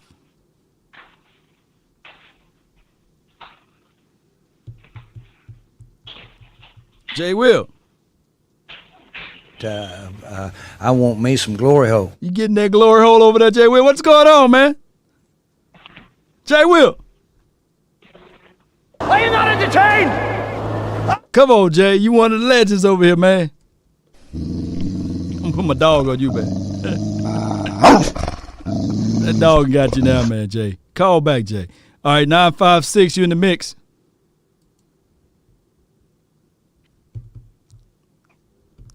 The lunatic. Law, how you doing, Law? Oh, Cowboys Nation. You had me worried for a second, man. I said, what's going on with this call, man? I was just wondering the same thing. Was that last caller getting some glory hole there? Yeah. What's going on? He's trying to get a 53-man roster in order there. Yeah, man. Like, what's going on with Jay Will, man? He getting some glory hole over there, man. Hey, it's all good, man. It's all good. It's all good.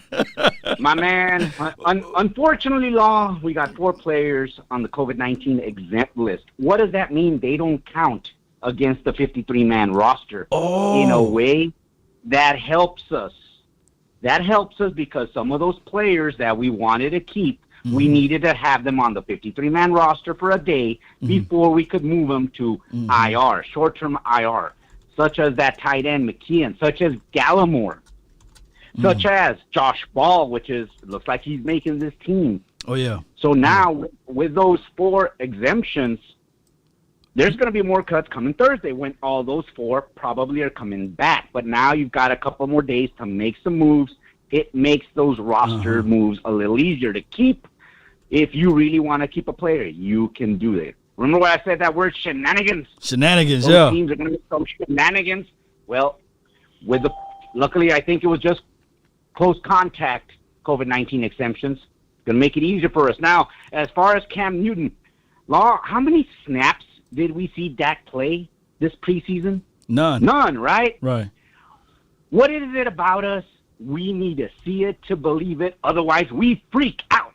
Right. Dak is going to be fine. That injury is freaky. Most teams, if they lose their starter for 3-4 games, they're going to have issues. That's just the way the NFL works nowadays. You just want to have a good enough, decent backup quarterback that can come in there, not change your game plan, and go in. So I'm not too concerned about backup quarterback. Right. Because Dak will be all right. I'm more worried about 71. 2 weeks. 2 stingers. Stingers means ligaments. Ligaments means rest. Now that worries me. And unfortunately, the thing with Tyron is it's not when he's going to miss. It's not if he's going to miss. It's when. Right. So, exactly. Unfortunately, but we've got the solution right there in the golden coat. Zach Martin, let's move him. Let's find our offensive line to keep that offense going. So we've done quarterback, like you said, let's bring somebody in for a cup of coffee because Cooper Rush and Garrett Gilbert, unfortunately, neither one of them seemed like they wanted to win that spot. Yeah. So let's look around, see what after these cuts who's out there. So the lunatic, your orders of concerns is offensive line first, right? And Correct. then what's the second order? I'm trying to get this down in my mental. Offensive line, and then what's the second orders? Our backup swing tackle. Swing tackle. That's number one, specifically on the O-line, our backup swing tackle. And the other one, again, until we see it, are we going to be able to stop the rush? That Gallimore injury, it hurt me. It hurt me when I saw it because I thought he was going to be another one of those players, like Mike McCarthy said about CeeDee Lamb, that second-year jump. Gallimore, a third-round talent who a lot of people had going in the second round. Mm-hmm. You know what they say, 1 year in your system, they're going to show improvement. That's what we want to get. Unfortunately, he got injured. All right, we'll have to wait. We'll have to wait 3-4 weeks before he comes back. Well, early October, I think, is what the news is. But that's all right. And again, Tampa Bay is going to want to test us.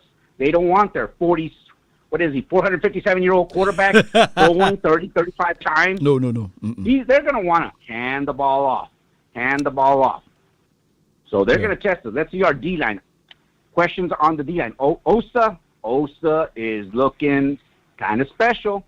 Mm-hmm. He has that vibe that Dan Quinn's got him, teaching him, and he's got that motor. Bohanna, Urban, and hell, Carlos Watkins, who's also on that COVID exempt list. Right. We got him from who? The worst defense. And here he is, maybe playing significant snaps for stopping the run. I love it. Dan Quinn, that's that dividend on defense. R.G. Gregory, as Prime says, when you feel good, you play good. Yeah. R.G.'s feeling mighty fine. Randy Gregory's feeling mighty fine. And that is contagious.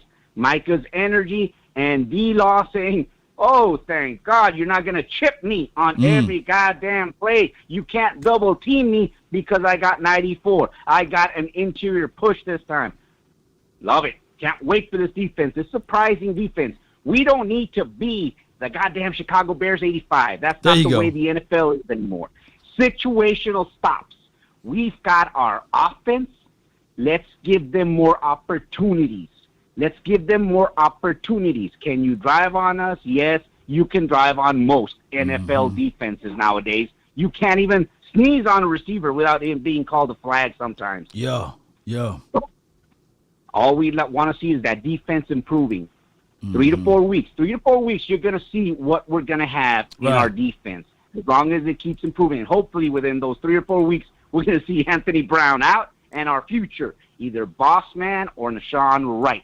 Mm-hmm. Had a lot of questions about Nashawn Wright. When he got drafted, I was like, who the heck is this guy? Looked him up. Right. You know what I see every time? That height, and he's blanketing receivers. All he needs is that experience because what is it? What was his name that said the NFL defense is the fastest learning organism. NFL teams will get film on you. They'll know your tendencies, and they're going to start attacking you. They will figure you out. Question is, are you going to be able to adjust when they have figured you out? Are you going to be able to work on those weaknesses when you have been figured it out?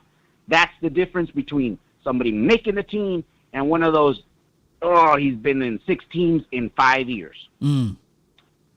So it's good stuff. Joe Philbin, if we get an injury in the tackle, there are options. Look at Zach Martin. Put your best 5 on the field. Where the hell is the wood? I'm knocking in every goddamn piece of wood I see.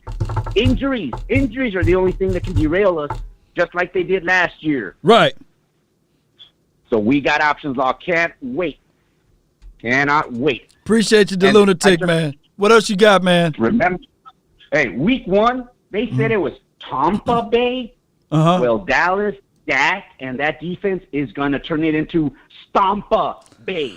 We're going to beat the defending champs on their home field where they won their Super Bowl. Cowboys Nation, get ready. And remember, puro pinche Cowboys. Oh, yeah, that's what I'm talking about, man. That's my guy right there. Oh, my goodness. I I love it. I love it. I love it. We have before I get this other call, man, we got to give props to the person that made the donation here. Shout out to you, KT Kendrick Thompson. Appreciate you for the $5. Hey, you ain't related to Darian Thompsons, are you? Let me know if you part of that family tree. Hey, hope all is well with him if you are. Darian Thompson. That's all I can think of when I see Thompson. But shout out to the Thompsons, man. It's somewhere up here. I'm not able to pull it up. But D, I'm going to give you some love and adulation right here, D. Appreciate you, D. Thank you. Can Cooper Rush get some POV considerations? POV. What's POV? Point of view, right?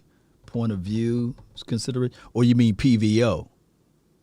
You know, we're not bashing Cooper Rush, you know, but I feel you what you're saying, you know, but it is what it is. If y'all want to give Cooper Rush some PVOs, I don't know about POVs. I don't know what POV. Okay, you mean PVO? Oh, okay, good. So let's put 10 PVOs in there in the chat. Type 10 PVO.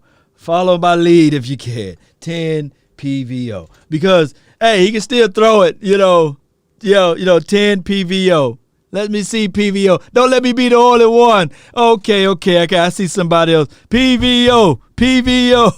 Timothy, you're live. 585, you're live. Hey, man. First-time caller. I just had to ask about, almost not ask, but say, I don't know where all this love is for the defense. I know Dan Quinn, he was an ex-head coach. Mm-hmm. He was great in Seattle like 6-7 years ago, but we really picked up a bunch of guys from Atlanta who was a terrible defense, especially KZ, who, I mean, he's a great guy, a playmaker with the ball like 3 years ago, but we have a lot of guys like Keanu New, can't stay on the field. I just think our secondary is going to be half the battle here, where we're really worried about a backup quarterback when this is like the last opportunity. I mean, you saw last year we were terrible with Andy Dalton, who was supposed to be the best quarterback or backup quarterback in the NFL. I really think that the first caller before me, he really got to the point. I really think offensive line is going to be a huge thing because their tackles are going to get injured. It's not if, it's when, especially with Tyron Smith. Facts. Yeah. I just really think we're really betting on the fact this defense is going to be good when, I mean, Dan Quinn brought a bunch of guys that were not that good in Atlanta. I mean, they have potential, but we're betting on like Calvin Joseph and Deshaun Wright being good in their first year because I know a lot of people are not Anthony Brown truthers, and neither am I. Yeah. I'm very nervous to say that Trayvon Diggs is our number one corner too, because I mean, I guess you got to put faith in him. He's a second-year player. I'm not sold on our defense. I don't know. Well, let me say this. Let me say this. Not to cut you off, man. You bringing up some good, valid points, man. Trayvon Diggs, before everybody anointed him, he gave up 1,000 yards last season that was thrown in his direction. So that's a lot of yards, and that's a lot of, hey, what was going on with that? So normally players, they normally will have occasionally in Cowboys land sophomore slumps. That's something that we have to put the brakes on. You talked about Dan Quinn bringing in some guys that was less successful on their current situation, like the DeMonte KZ, like the Keanu Neal, who one can argue that he's also injury prone. So I feel exactly what you're saying. Yeah, it's one of those things, wait and see type of defense. But I'm looking at it like I believe that most of the people are betting on the fact that Dan Quinn is better defensive caller than Mike Nolan outside of the players. And, of course, we got a catalyst in a number 11. So I feel what you're saying. We can put our reservations on the defense, but we can't be wrong on this offense. This offense got to go because the defense, we know that it's going to have to take time. This defense, we know it's going to take – and I'm with the belief week 5, week 6 is around that time frame. Week 5, I think we play against the Patriots or what have you. Right around that time, we got to know what this defense can and can't do. Yeah, you are 100% right with the offense. That is going to be the strong suit of the team. I mean, what are we going to do? Obviously, we're fans. We don't have to interject in the idea. But we know that Dan Quinn is going to be a better play caller. He's just a better coach in general than Mike Nolan. Mm-hmm. I really think, though, that we need to as fans, prepare for the worst and hope for the best, because I don't think that this defense, they were bottom 5 defense last year. I hope that they're a mid-pack defense, but I don't have the hope that a lot of fans do this year with the defense. I still think we're going to win the division because the Washington football team, to me, is a fraud. I don't know if Fitzpatrick really is an answer to any questions that anyone's kind of thrown out there. Oh, he's going to be the next guy. But, I mean, like, let's be honest. I mean, we've seen it so many times where he's great through the first 2-3 weeks, and then he gets benched. And I'm going to be honest, I don't think Taylor Heineke is going to be able to pick up the pieces he left behind. Even though defense is great, again, you can't win championships with just defense anymore. Facts. And I'm a defensive guy. You know, I live by the creed of defense win championships, but you got to at least establish something on your offensive side of the coin. And I believe, like you said, we should have our reservations on the defense, but we need this offense to go first, though. And I appreciate you for calling in. Anything else you got for the show? No, it's all good. Thank you. I appreciate it. Good call from the 585. You kept it live with us. Now, hey, we got Jay Will. You're back. What's good? What's that? Jay, man, what's good, man? You live. Hey, what's up, man? Hey, man, it was a discourse, man, from earlier, man. I didn't know what happened to you, man. But you live now, man? Yeah, I got disconnected. Yeah. Yeah, it's got disconnected. Uh-huh. I think we got the right people on defense, the right people in on defense. Mm-hmm. I think we'll be 10 or 12. Top 10 and 12. I just think we have a better defense than people are thinking we do right now. Mm-hmm. And I think Joseph will probably take the right corner slot, the right corner position or whatever. Okay. And then I think the two best safeties on the field are Hooker and Casey. Okay. I know Wilson is strong safety, but you know the two best safeties are Hooker and Casey. From the aspect of playing at that free, but you got to have a battler down there in the box. But I feel what you're saying, and what the previous caller was talking about is basically, yes, this defense is going to be good, but it's going to take time, basically, in so many words. And naturally, we got a better mindset opposed to Mike Nolan from last season. But go ahead. Yeah, I think if the right people are put in, I think our defense will be a lot better with Quinn calling defense. Yeah. And our offense, they really need to focus on the offensive line as much as they can, for backups. Just to get a couple people in there, just in case of any injuries on the tackle end, because they're going to happen. No doubt. Yeah. What's his name? Both sides, their injury slightly. They're not bad injury prone, but they do get out about 3 or 4 games a year, and we really don't need them out because that's what keeps Dak in the game. Facts. Yeah. Especially his blind side. Yeah. Yeah, I appreciate you, Jay Will. I think the defense could be much better, man. Yeah. Thank you so much for calling in, Jay Will. Great point. The defense will be much better than what we seen last year. Thank you so much for calling in. Are you not Good call from Jay Will, man. I hope all is well. 318, what you got for this episode? Yeah, I'm a new caller, a new subscriber, but I've been with you for a long time now. I just want to give props to your station law. Thank you, man. And I like watching your round table with you, Okoye, Potts, and Foot. It's second to none.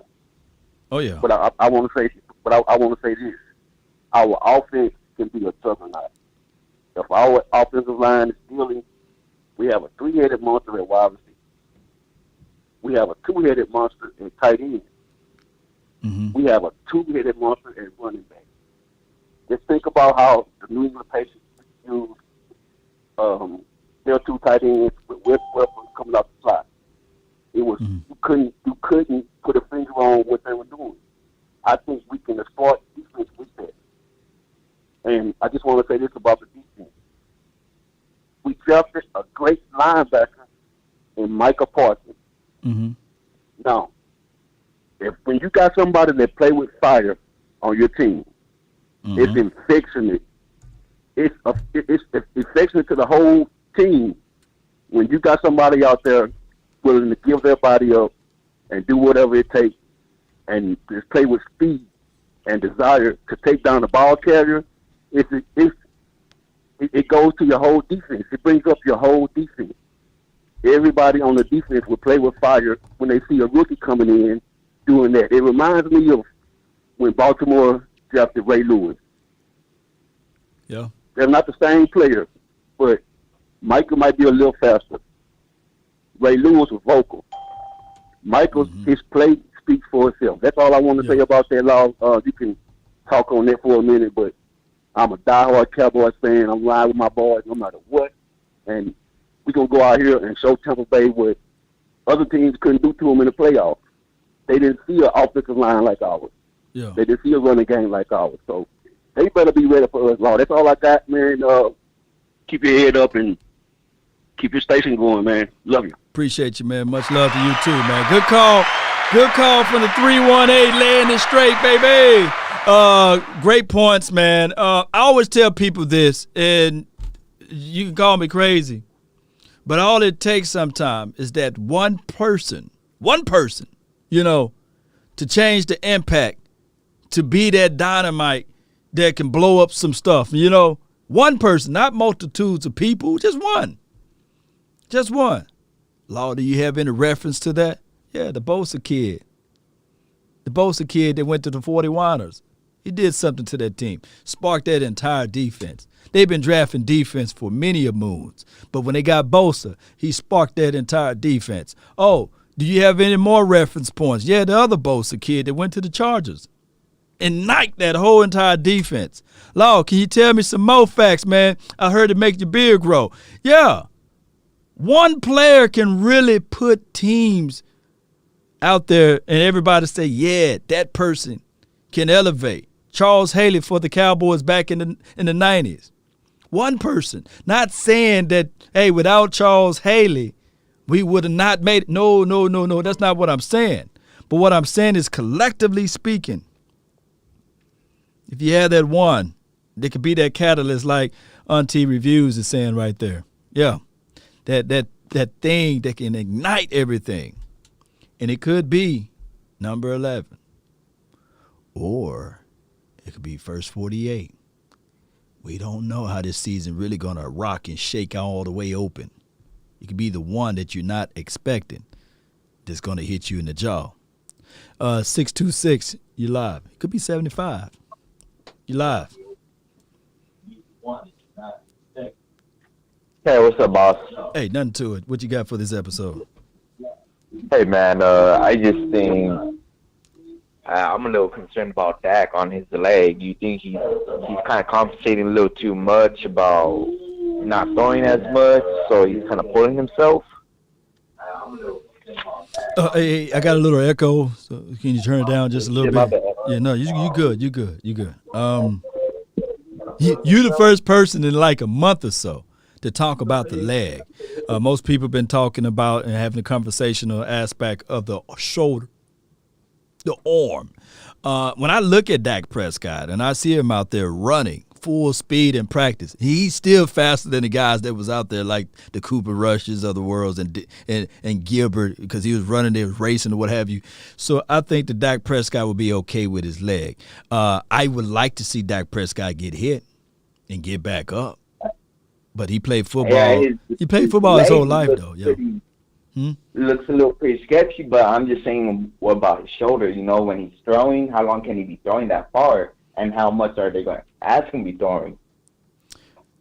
This is the situation here, and I'm going to keep it 100. Hell, I don't want Dak Prescott to throw the ball north of 25 times anyway. I don't want him to do that. And the Cowboys organization should look at it like that, too. They should look at Dak Prescott anywhere from 20 to right at 25 max of throws. They shouldn't look at him throwing the ball north of that number anyhow. You got Ezekiel, Elijah Elliott, you got Tony Pollard. Oh, excuse me, they should have their fullback on this team. If not, they should run the ball to set up the pass. That's how they should look at it. They should usher in the Tom Brady / Peyton Manning philosophy and plan. Don't have the guy throwing the ball left and right. We don't have to do that. Yeah, but if you have your tight ends, like how the last call, you just talked about two-headed beast, but then again, you still have a three-man out there. You got CD, you got Gallup, and then you got Cooper. Wouldn't you think that Kevin Moore would want him to kind of be a little more since he can't really be off the leg? You said that's what Kellen Moore philosophy should be since we have those guys? Yeah. I mean, there's only one ball. You know, the center going to touch the ball 100% of the time. He puts it in the quarterback hand and do this. Do this for a couple of times. And then when you get that loaded box, then how much more of an impact of a weapon you will have with Amari Cooper or Lamb on the outside, one-on-one coverage. But we got to first set the tone. We got to first dictate that we're going to run the ball down your throats. We're going to overpower you. We want to get you in that big nickel. We want to get you in your big, heavy suit formations to stop the run. And then those guys that's so finesse that can eat. The good thing about this, though, even in 12 personnel look, that's a heavy run pursuit. By you having Schultz and Jarwin, these guys can run vertical routes, and now we playing mind games. But I just hope that Kellen Moore can pick up that type of mindset. He shouldn't look at it like, okay, we're going to line against the Tampa Bay Buccaneers empty. No, he shouldn't look at it that way. Nah, I should see more power suits from him. Okay, so how many carries would Zeke be having this year possibly, or how many carries would they be splitting with Tony Pollard? I want Pollard to get 6 to 7 carries, touches. He got to touch the ball at least 6 to 7 times, 10 at the most. But my bell cow will be with this situation is Ezekiel Elliott. He should get north of 20 carries a game. That's a lot of running around. 20, he should get north of that. And how many fumbles do you think he's going to have this year? I can't predict the weather, man. I can't predict the future. So I'm not going to try to do that with this one. You know. Supla 305 in the building. Yeah. I just want to say hold on right finally quick. Darian Thompson Donation has been right cut. quick. What's Appreciate up, y'all. Cowboys Nation? Much love. Thank you, man, for your patience. And I'll get right back with you, Jason. But, yeah, you see what I'm saying? I'm not finna sit here. See, over here, I'm not finna say Ezekiel Elliott finna have 5 fumbles or 6 fumbles this game. I'm just telling him if he do fumble the ball for me, if I'm the coach out there, he hitting that bench. I'm putting Tony Pollard in to get that spell after that. I ain't finna be playing around with it. But I feel what you're saying. Right. Yeah. The coach should be a little bit more stern on that. And we'll find out if that will be the situation and scenario for this 2021 season. By any chance, is Jaquan Hardy still with us? Or they haven't given him his decision yet? No, running back. Yeah, he's been sliced. He's going to be welcome to the practice squad, though, if he clear waivers by tomorrow. Yeah, because he has some pretty good speed. If they were just to like kind of work on him a little bit more, he looked like he could get some pretty good eye vision. Yeah, he going to have to get some LASIKs in the future or get some better specs. But we'll find out, man, what he's going to do down the line. But he's our least of our concerns right now. But I appreciate you for calling in from the 626. What's your name, fam? Jose, man. Man. Appreciate God you, man. Bless you. Amen to that. Appreciate you. Good call from him. Objectively speaking, by the way, you know, let me see what we have here. Y'all hold tight. We got 518 and the 601, and then we had the 903 just waiting. So y'all bear with me right quick. Let's see what we have here. Is it Jason? Supla 305 in the building. I just want to say finally Darian Thompson has been cut. What's up, Cowboys Nation? Much love. Darian Thompson. Yeah, he's God, man. Kumbaya, to Darian Thompson. I hope all is well. Hopefully, we can bring him back to the practice squad. He was a valuable piece on the special team, but outside of that, DT is gone. Since you've been gone. All right, 601, you live. Hello. What's up, 601? Mississippi. What's up, Law? Nothing to it, man. Jacktown, man. Jacktown, get down, man. What part are you from, man? From Jackson, man? Yeah, I'm in Northside, man. Northside. But hey. Okay. Hey, man. let me tell you how I feel about game one. Okay. Real talk, man. It's a big game, but it's game one. Mm-hmm. We all got to calm down, bro. Mm-hmm. If we lose, which I got high hopes that we will win, by the way. Right. If we lose, we already know as Cowboy fans, we get the biggest heat. Right. Everybody on Facebook, Instagram, Twitter gonna be clowning. That's just how they do. That's what they do. Yeah. But this will be, yeah. But that I see that as being a good, practice. Mm-hmm. Just an example for the playoffs. So Cowboy fans, just calm down. We gonna be all right. We growing. Yeah, we growing. Yeah. I mean, But you're other right. than that, You're right, man. Yeah. People fail to realize just because you lose on a game doesn't mean you lose out on the war. It's just like battle. There's many battles in life, but the war is far from over just because you're going to lose some battles. And the greatest story that was from that is 2007. Those crazy Giants got beat down by the New England Patriots. Got beat down, but they faced them again in the Super Bowl. And that's what counts the most. Exactly. So they learned from it. Mm-hmm. Yeah. See, it ain't all about how you begin the season, how you end that season, man. Facts. Like the Bucs did last year. They got blew out by the Saints twice. And, they didn't even win their division. And all of a sudden, it's when you get hot, man. Mm-hmm. So we just got to, as Cowboy fans, calm down, take it week by week. These boys going to get it together, man. They are, man. They really are, Yeah. But I just don't want people to look at it and pay attention so much into the first take, the second take, undisputed. They got to make their money. They got to make their money talking about the Cowboys. But when y'all come here to my channel or the other YouTuber channels like Okoye, Vaj, Skywalker, Big Game James, Boss Cowboy and beyond, even Mark Holmes, everybody, y'all going to get it from us, the truth, or what really happened, and not in some 5 to 6 minute segment. Exactly, man. Exactly. But yeah, man. Hey, I've been watching y'all shows for about 2 years. All the vibes. Yeah. Big Game James, Boss Cowboy, all them. Hey. Yeah. I support y'all 100%, bro. Keep up the good work. Fantastic, man. Appreciate you, man. Thank you for calling in. All right, so The conference has been locked. We're gonna lock everybody else in, man. Let's lock this thing down. I was supposed to get off of my break at 1, but I'm gonna talk to y'all. I'm gonna get this thing out, man. 518, you're live. Hello, Lord. What's up with you? Nothing to it. You live in the flesh. You on the channel. Yeah. Talk to me. So everybody talking about our defense, I think our defense we're gonna be fine. Example is like, hey, Jalen Smith was our first linebacker last year. Last year was our best we won't say the best, but it was the starting linebacker last year. Now he's the sixth. Like, it's not even on the top no more. He could be a bench warmer this season, right? Right. But I'm saying, like, that's a huge improvement. Now, we take out Darren Thomason and all those other trash. Auzier, they're all gone. That's already an improvement. So my defense is not a worry right now. We got a different coordinator, like coach and everything. It's defense. We might see an improvement. My more worries is on offense.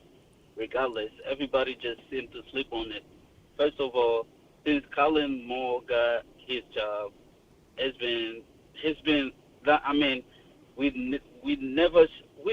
can see a glimpse of it, but hey, let's be honest. Is Colin Moore the real deal? Everybody keeps praising him, but I don't know, man. Colin Moore, for me, is a suspect. Because my example is this. We know everybody don't have a perfect offensive line. Right. In NFL, nobody has a perfect offensive line. But we'll say, the problem is the offensive line. They're injured. But, hey, no other team complain about offensive line. Everybody just go through it. But, hey, maybe the problem is Kellen Moore. And nobody never seemed to praise. Since he got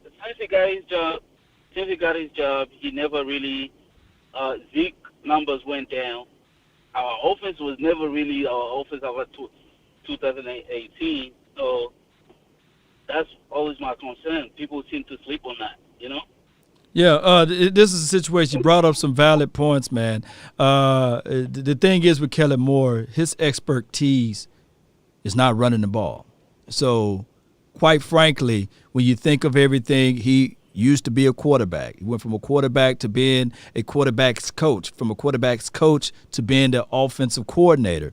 So his expertise is actually throwing the ball, so crafting up, drawing up plays for the running game. Well, we're going to see some what they call it, diminishing rates of return. We're not going to see that optimum level. And somebody can argue and say, well, the offensive line coach or the running back coach is supposed to be responsible for that. The problem is that Kellen Moore is still young. I'm looking at Kellen Moore as a guy that's just brilliant. I think that in time he will get better. In time he will get better. No, so why don't we put him as a quarterback coach instead of the offensive coordinator? Because we want to win a Super Bowl and develop coaches. Well, you know how that goes, though. See, Jason Garrett got his position because he was one hell of an offensive coordinator for one season. That 2007 season, everybody like, hey, we going to make this guy, he's going to be the future's head coach. You see how that thing works? Political. We never won Super Bowl. Because why we never win nothing. Because it's political. That's the political side of it. Unfortunately, that's just how all of this stuff goes. Will Kellen Moore one day be the greatest offensive coordinator known to man? Probably so. But we have to sit back and wait. Just like if you have kids or what have you, and you can see in elementary school, they got all A's, good grades. But you can't crown them yet because they got to finish to get their diploma.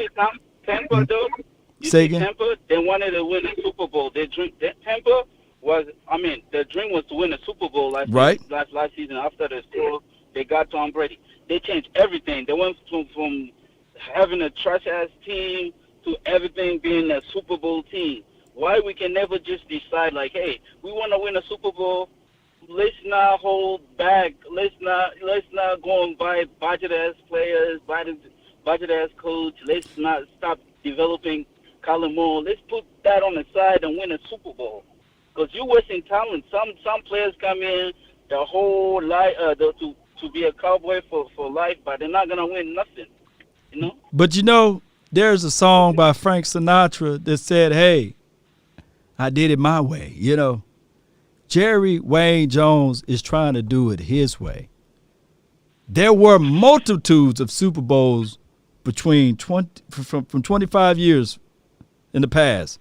Multitude of Super Bowls that I'm quite sure if Jerry Jones just sit back and there's no salary cap as it relates to coaching, if Jerry Jones just sit back and say, oh, I'm going to allow this coach to just coach and operate and run this team, and I just deal with the marketing aspect, I'm quite sure we would have had a Super Bowl by now. I'm quite sure if Bill Parcells had the amount of time that Jason Garrett had and Coach Phillips, what have you, if it was just Parcells all the way up until probably last year or the year before that, we would have had at least 2 Super Bowls or been to appearances of 2. But Jerry Jones is Frank Sinatra. He's going to do it his way. Then Jerry Jones has to stop even coming publicly and stating like, oh, I'll do anything for winning a Super Bowl. Come on, bro. You getting our hopes up for nothing. Come on, bro. Yeah, but it is what it is, man. I can't tell a man how to spend his money. He bought the team financially. We can only buy it in emotionally. But I appreciate you for calling in. What's your name, fam? Thank you, Lou. My name Bond, Lou. Bond. Appreciate you, man. My name Bond, yeah. Okay. All right, man. Appreciate you, Bond. James Bond. Good call. All right. We have 563. You're live. What's up, Law? Nothing to it. Talk to me. All right, I will. I'm going to go ahead and I've been listening to this, and I'm going to be honest. We're going to have to break down some real Cowboy facts. We just call me up. Today it's just Mike the Spartan. Mm-hmm. Number one, they talking about all this from last year. Did anyone realize what the real issue was? We had no offensive tackles. We had no one stopping the defense. Mm-hmm. Everyone can run on us. And then we didn't have a quarterback. And then they talk about Zeke fumbling the ball. Well, hell, you put Barry Sanders behind no offensive tackles. You put Barry Sanders behind that offensive line with no quarterback, and guess what? Barry Sanders was the greatest of all time in what I feel. And how many Super Bowls did he get? Nope, none. I just mad he at. got more yards going east to west than most people get their whole life going north and south. I was just mad at Barry Sanders for that 1 year they beat the hell out of us in that playoff game, and I couldn't stand Detroit. Yeah, they did. Was it 91? Oh my God, yeah, 91. But and I'm I'm in Iowa now, but I'm a Denton, Texas birth guy. I've been a Cowboy fan my whole life. Yep. But the one thing I'm gonna say, if you a Cowboy fan, you a Cowboy fan. Quit half-assing it. Don't half-ass your fan. Yeah. And I'm gonna call out Cowboy fans right now. Quit half-assing, because I'm tired of this shit. Yeah. We support our team if they 0-16, if they 16-0. You're a Cowboy fan. If not, take your ass to Washington and make up a name for them. Yeah. Because that's church. Oh yeah. I'm done with this wimp and talk about Kellen Moore. You know what? Kellen Moore. Did everyone forget Scott Linehan? Did that name evade them? Scotty Linehan. Let's go back. Everyone want to talk shit about McCarthy, but do you want Garrett back? No. Now, let's go. We always complaining, but we're never rooting. This is the problem. We don't cheer, we bitch. How about this? How about you take your whitey-tidies on and you freeball it for a day and grow a pair? Yeah, keep going, Spartan Mike. Is it Mike Spartan or Spartan Mike? Yeah, keep going. Shit. Yeah. I will be a regular calling nonstop, and I will tell you, you sitting there whining about this Cowboy team. How about you cheer on your Cowboys no matter what? No, we had a down year. But what chance did we have to win? So say we went 8-8 last year. Okay. All right. Say we went 11-5 last year. Do we have Micah Parsons? Do we have the people we drafted? Hell no. They praising you, Mike. Keep going, Mike. About it. Oh Do my we goodness. have Come Micah on. Parsons? You know who we have right now? Keep we going. have the same bullshit that was exactly what we had before. That's what we had. We had a defensive line that couldn't stop the cheerleaders if they ran through them. That's what we had. And you know, everyone want to bitch about Jerry. Everyone want to bitch about our team. But let's bitch about the truth. Let's talk about our defense now. We have a line. Run on these big son of a bitches. Let's go. Run on these cats. Come up the middle. Let Micah Parsons in there. Ask me how many times we see. We didn't see many 3-and-outs. Our defense was ran ragged. We were ran ragged. Yeah. We're not doing this. It's time we quit being these petty ass calls. If you're gonna call in with content. Have some conviction in your voice. You call in sounding like you're Washington fans. Now, if you believe in Fitz magic, put that dirty ass tampon red on your helmet. Because I don't wear that shit. I rock a star, homie. Yeah. Yeah, hey, if I'm going to war... We need to finally lift this shit up. Hey, I'm put this, let me change your name to War Spartan Mike, man, because, hey, if I'm going to war, I'm calling you. I'm calling my dog. I'm just saying, we're not doing it, because I sit back and I listen to the show all the time. Yeah. This is my thing, and I go when I listen, and I rarely call in, but I'm to the point now, I'm going to start checking these half-ass fans. Check for forgetting what we had. You a Cowboy fan. You were born a Cowboy fan. You don't become a Cowboy fan. Keep going, man. There ain't no such thing as a half-ass Cowboy fan. Woo! And if you fit in that package, we don't need you, homie. We got plenty of us here. He's chin checking, he's lining up all of y'all. He said, I'm gonna have y'all playing football in Pelican Bay somewhere. Shoot program. I love it. Because the reality is, we have a team that has a chance to do something this year. we're going to have growing pains. But you know what? I would take these growing pains because I see, I don't care who you are, there ain't one dynasty in history started without some bumps. Troy Aikman, how many games did he win his rookie season? None. Where did he end up? Oh, yeah. Now let's go with it. Go ahead. Emmitt Smith. Go ahead. He Break it wasn't down. even the first running back drafted. Break it down. Who knows who Blair? Who ever heard of Blair? Yeah, Blair Thomas. I'm still sitting here listening. Yep. Let's go with it. Michael Irvin, guess what? He wasn't even considered the best receiving prospect. Let's keep going. Get him. We can go down the road. Dak Prescott wasn't even considered. He was going to be a third stringer at best. What are we talking about? Now, we're sitting here worried about this and that, but let's be honest. It is a blessing that our team did not succeed. What did we do? We got young players' time on the field that is priceless. Well, here's what else we got. We got the ability to draft players. We will never have a chance to play again because I'll tell you what, run up the middle on Parsons, and he's going to hand you your jock and feed it to you. My God. These big boys on the line that are here now, let me tell you something. They want you to run on them because they're going to swallow you like a fat kid at a buffet. This is facts. No doubt. You have gained a level to GOAT status. Now, keep going. You know, and we can keep going on that. People in a second, I'll even go on McCarthy. Yeah, McCarthy is not the most vocal person, all right? Facts. He says stuff that's kind of off-color. But let me tell you something. How many championships has he been part of? It's not by accident. No doubt. Get him. People forget. People forget Montana attached to McCarthy. True story. A lot of people don't know. Guess who else? Brett Favre. Here we go. Keep going. Aaron Rodgers. Here we go. We can keep going all damn day. At the end of the day, success breeds success. He came from a winning program at every level. He has a ring. Guess what? Barry Sanders got, not Barry Sanders, Barry Switzer got a ring too. But he got a ring with Jerry's. He got Jerry's team. But he still coached it. He still coached it. People don't want to give him credit. But here's what I'm saying. The best coaches, no matter what you take, come from winning programs. McCarthy comes from a winning program. He knows how to win. All right? He did mess up. Let's be honest. Nolan was the biggest mistake he ever made. He made up for it, too. Did he hang around? Did he make excuses? No, he fired his ass. Fired him. This is a fact. And who did we go? We went and brought the boom.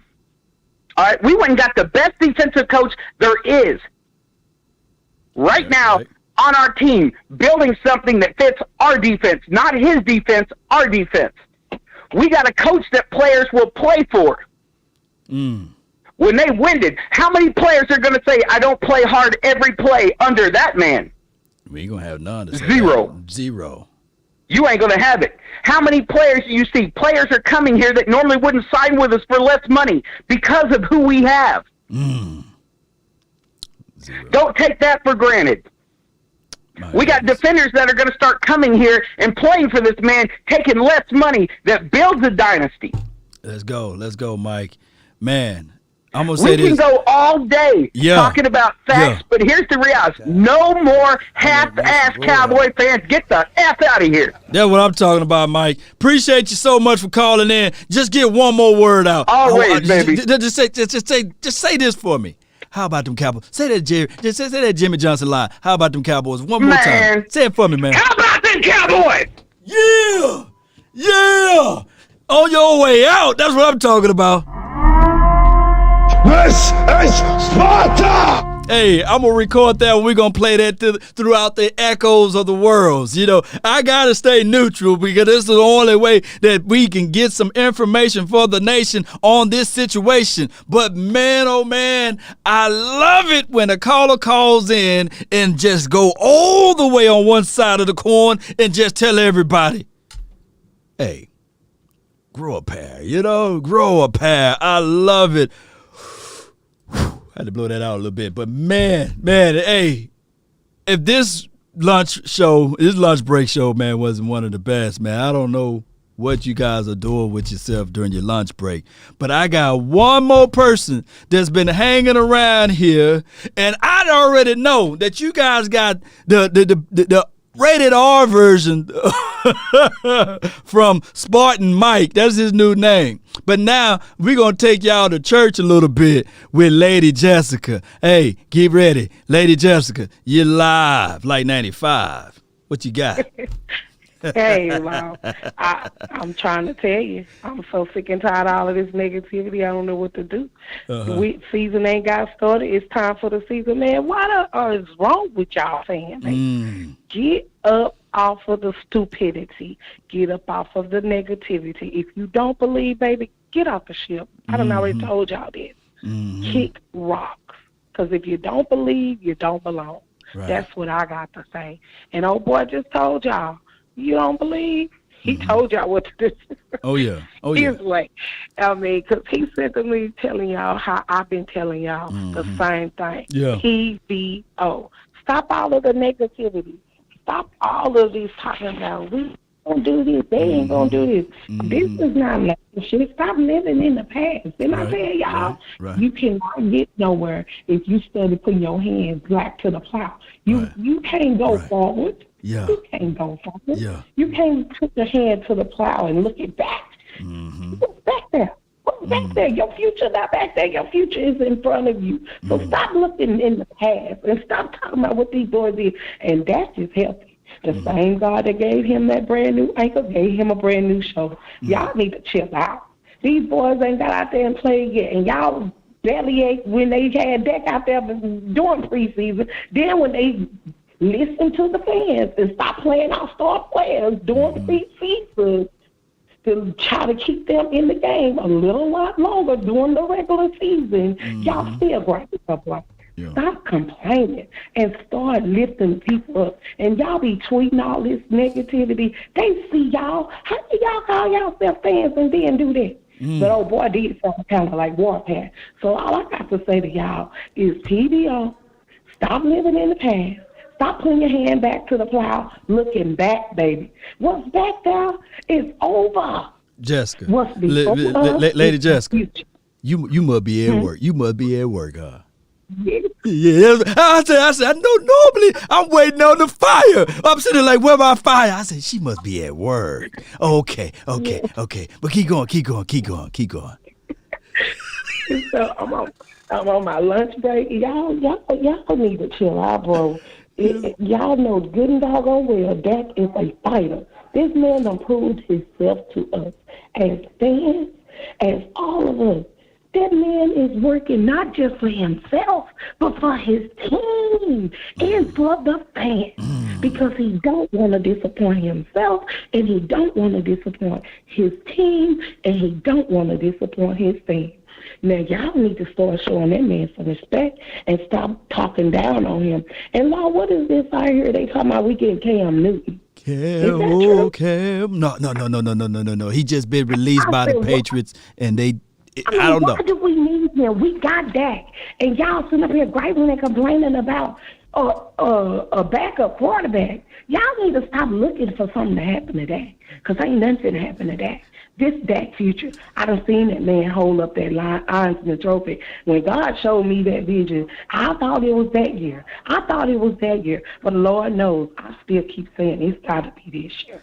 Because it's too much. Them added pieces we needed. We got Michael Parsons. What are you talking about? We got all these people, and that little young man is a young leader just like Dak is. And people, them older vets, are respecting their young man's hunger. So y'all got to look at this. They working together. The boys want it. Even the people like Michael Irvin, he even said it. He said they all want it because they all working for it.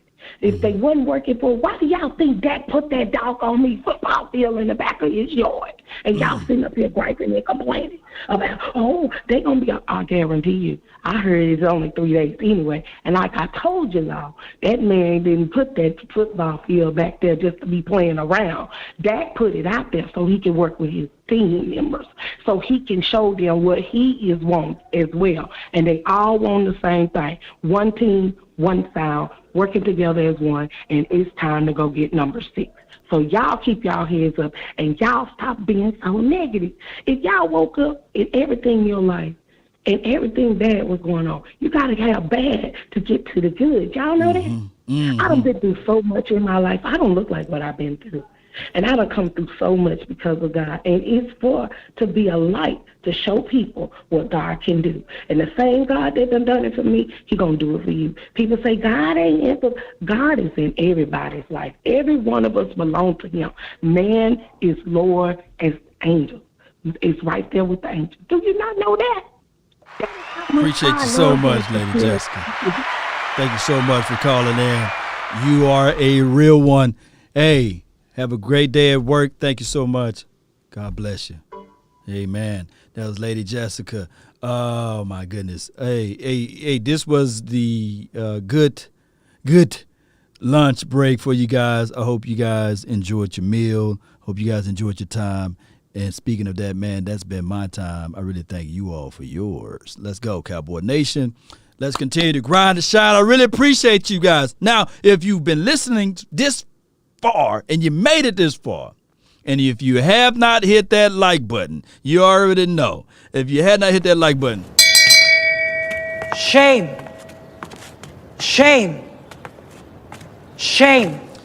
If you have not subscribed to the Nation and you've been listening, I've been watching the report and reaching out to the people. 44% of the people watch the content without hitting that subscribe button. Shame. It's sad, man. Shame. Y'all got to do better, man. Shame. Y'all tell Ashaniqua, Pookie, and Ray to follow this stuff, man. I tell people all the time, it's about formulating your mind. It's about getting things right. Hey, whoever was cut today is not the end of their story. The story is still being written by those who went out there trying to gravitate to playing in the National Football League. I got to give shouts out to those who made the donation, man. Shout out to you. Let me put this thing. Come on. There we go. Where's she at? Here she go. Shout out to, let's see, Devon. Appreciate you. Where's she at? There she go. Come on. Hurry up, AI. She done got mad at me. Shout out to you, Devon, and shout out to you, 434 Coach. Yo, stop ignoring my calls. Smiley face. I didn't ignore your call, 434. Just call in, man. Call in. Who we got from here? $35 donation from Devon. Appreciate you so much for that. Where's she at? She don't want to talk? You better say something, girl. Where's she at? I started to follow you thanks to Vocor Call Lombardi. Y'all keep that fire and stand on that star right. Let's get it. Flexed bicep.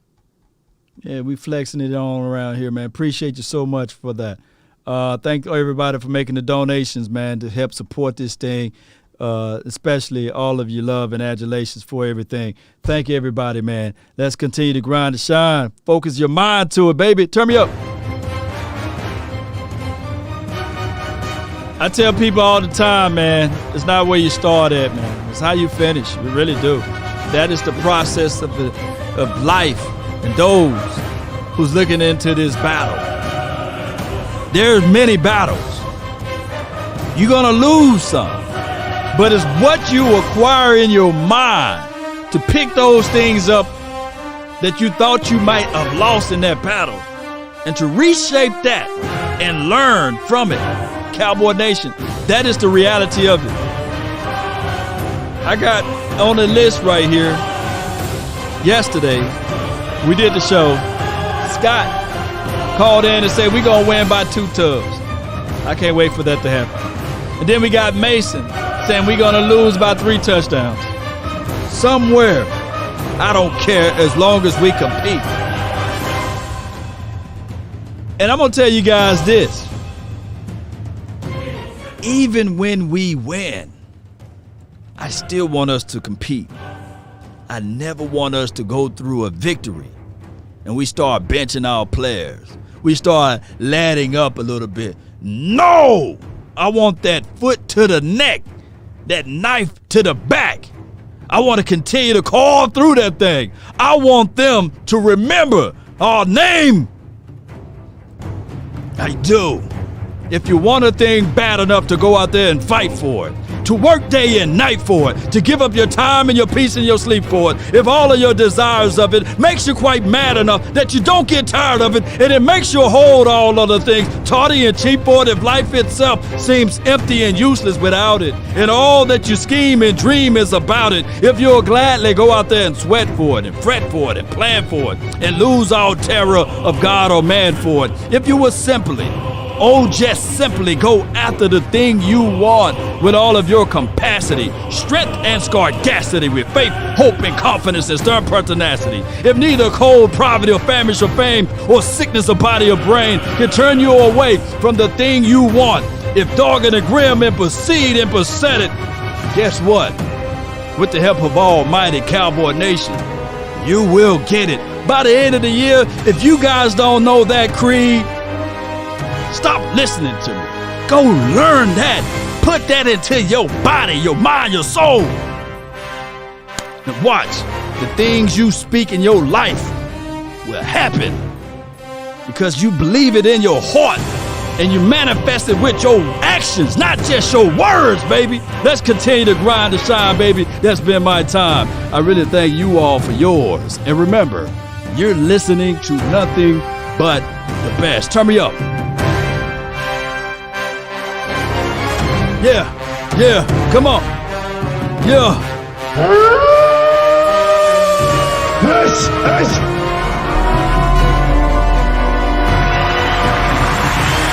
Let's go. Are you not entertained? I want me some glory hole. Don't we all, Jerry? Let's go.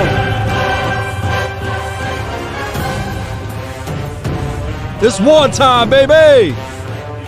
You on your lunch break, put that sandwich down. Let's go.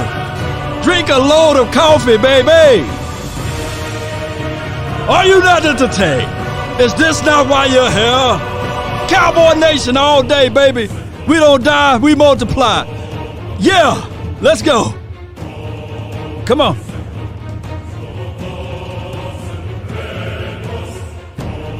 I'm too crunk right now to hit it.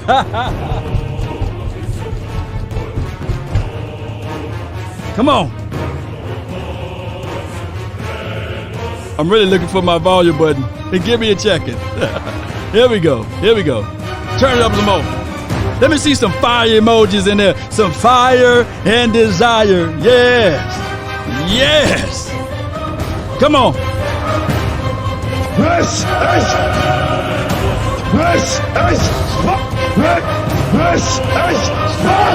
Spartan Mike. Come on, baby. I know somebody got their pants on right now. Somebody got their pants on now. They're ready to hit something. I know it. Because I'm ready to hit something. Yeah, come on. Let me get up out of here, baby. Good thing I work for myself over here. And when you're your own boss over this thing, you don't answer to no one, right? But you still got to answer to somebody, though. Knocked most of my job off early today, Cowboy Nation. But we tell them, let's go. Nowadays, nothing really excites me. Come on, rock with the nation. Hey, y'all hang tight, man. I'm gonna give a shout out to everybody. Really appreciate you guys for this wonderful episode. Be sure to click the links that's been going off in the corner over there. You know, click those links over there. Also, keep in mind, this season, man, we're going to have a whole bunch of things going, like sponsorships and everything. So it'll be some new designs and things coming in the future. Oh, I can't believe, man, this nation is growing so much. I'm about 40,000 away shy of my goal. But through the help from you guys, we'll make it there. And I'm always preaching this right here. Hey, thou shalt decree a thing and it shall be established. And I believe that you guys will get me there one way or another. Be sure to check out my Amazon link. Be sure to check me out on Roku. We on those platforms, Fire Stick, baby. Also, iTunes. So if you want just the raw audio of this without my face everywhere, just click on the iTunes link and you can get in there and you can watch the episode there. How about that? Also, be sure to check out other YouTubers, content creators, and everybody else that do this type of work that's getting it out of the mud, like my dog, Boch Lombardi, like my dog, Boss Cowboy, Big Game James, the OC, and everybody else, Mark Holmes. Boy, we rapping today, baby. Ashaniqua, Pookie, and Ray Ray. Let's go. Let's go. Y'all continue to grow this thing, man. Hey, this is just the beginning. The Boom Boom Room is coming for real. Buying everybody a Lambo. We're going to be riding up in that star at the Frisco. We're going to be rolling up. Say, Jerry, open that wallet up, baby. Give us some media credentials. Shout out to Skywalker Steel, too. Yeah, with the new field, J Tuck, my dog Cowboy Fan Talk. Y'all be sure to check them out. My Cowboy family. Shout out to the Lunatic. Shout out to all of the mods. Really appreciate y'all. Let's continue to grind and shine, baby. Hey, we tell them, come on. I ran up a check, I might do it again. Facebook gang, appreciate y'all. 10 toes down, I'll be free until the end. Crib outside the city, I don't feel safe in my hands. Took so many years, I'm just waiting for the wins. I'm in debt to no one but the one who took my sins. I do it for real, there's no reason to pretend. If I do it once, I do it again. Yeah. Add it up, bankroll, euro, peso, add it up. I'm just doing me, everything is on me. Oh, you matter what? Yeah. Add it up. Hey. Appreciate you, Freddie. Shout out to you, Freddie. Like I said, if you have not subscribed to this channel, if you haven't hit that share button, especially if you're on the Facebook group, let's go. I don't rap much. Back up. I got you, the Lunatic.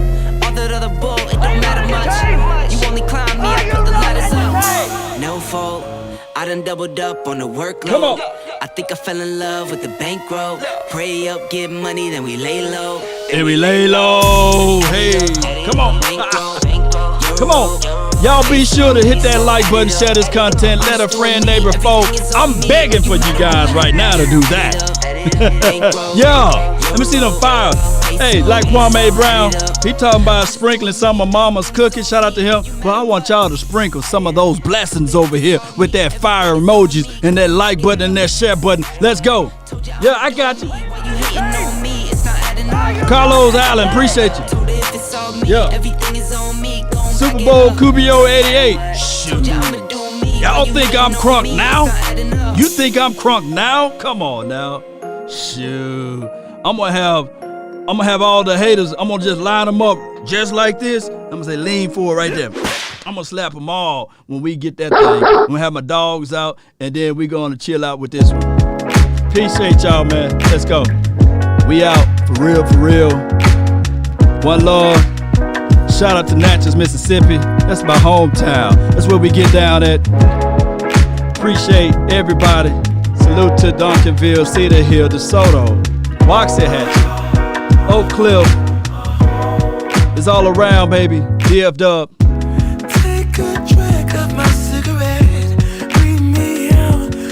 Shout out to all of the West Coast Cowboys out there. Canada, we go over there too. South America. Hey, we dominate everywhere, baby. Cake Hustle TV, salute to you. All the way on the east side. Come on. D Shift, appreciate you. Don't let those street lights hit y'all. Mike Bruce, appreciate you. Come on, nation. Hit that like button while you're here. Roll Tide to all of the Roll Tides out there. Let's grind. KD, I see you. I heard somebody say Gator Nation earlier.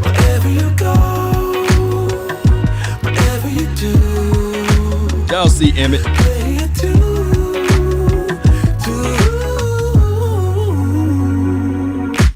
Constantine, let's go.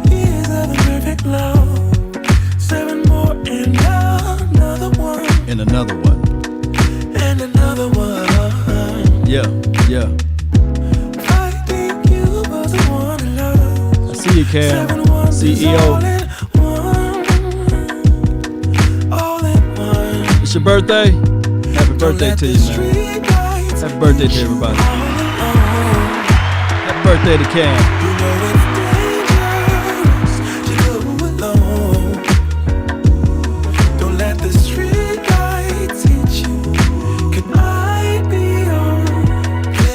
Play the tune, boo.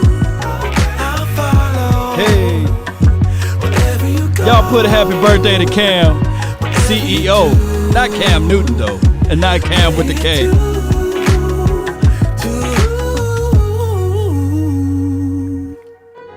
If a paper crane can fly, Yeah.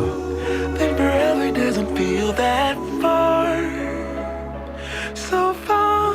Y'all some real ones. If you're here right now. If a paper crane can fly, then forever doesn't feel that far. I want me some glory hole. So far. Shout out to that boy Chris.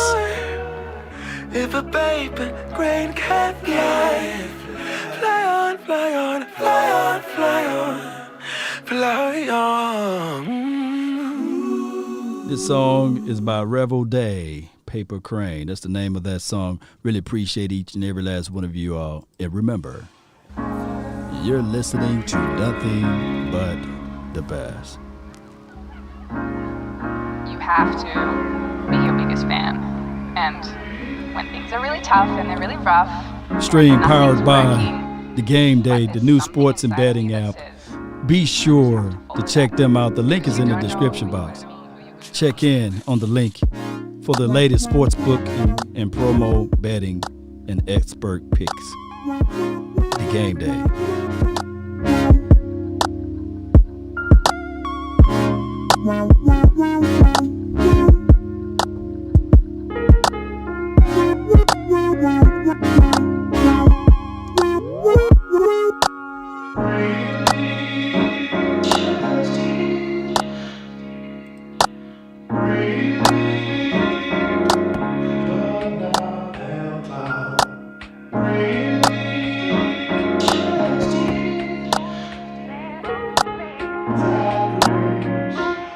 because you don't know who you're going to meet. He needs some milk.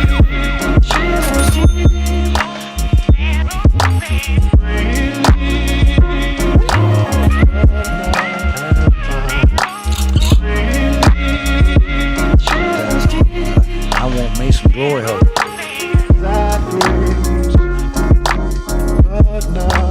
Are you not entertained? Are you not entertained? Yes, yes.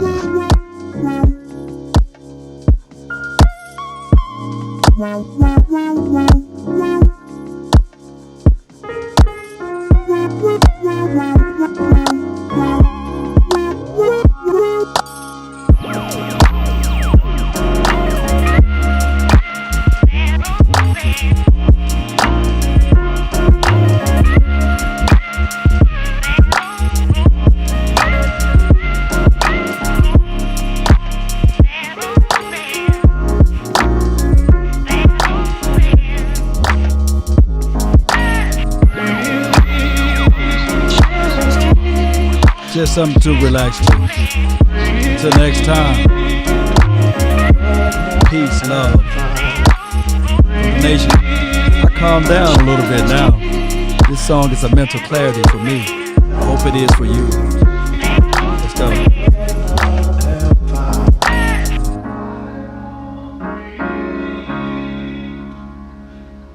You never know who you're gonna meet.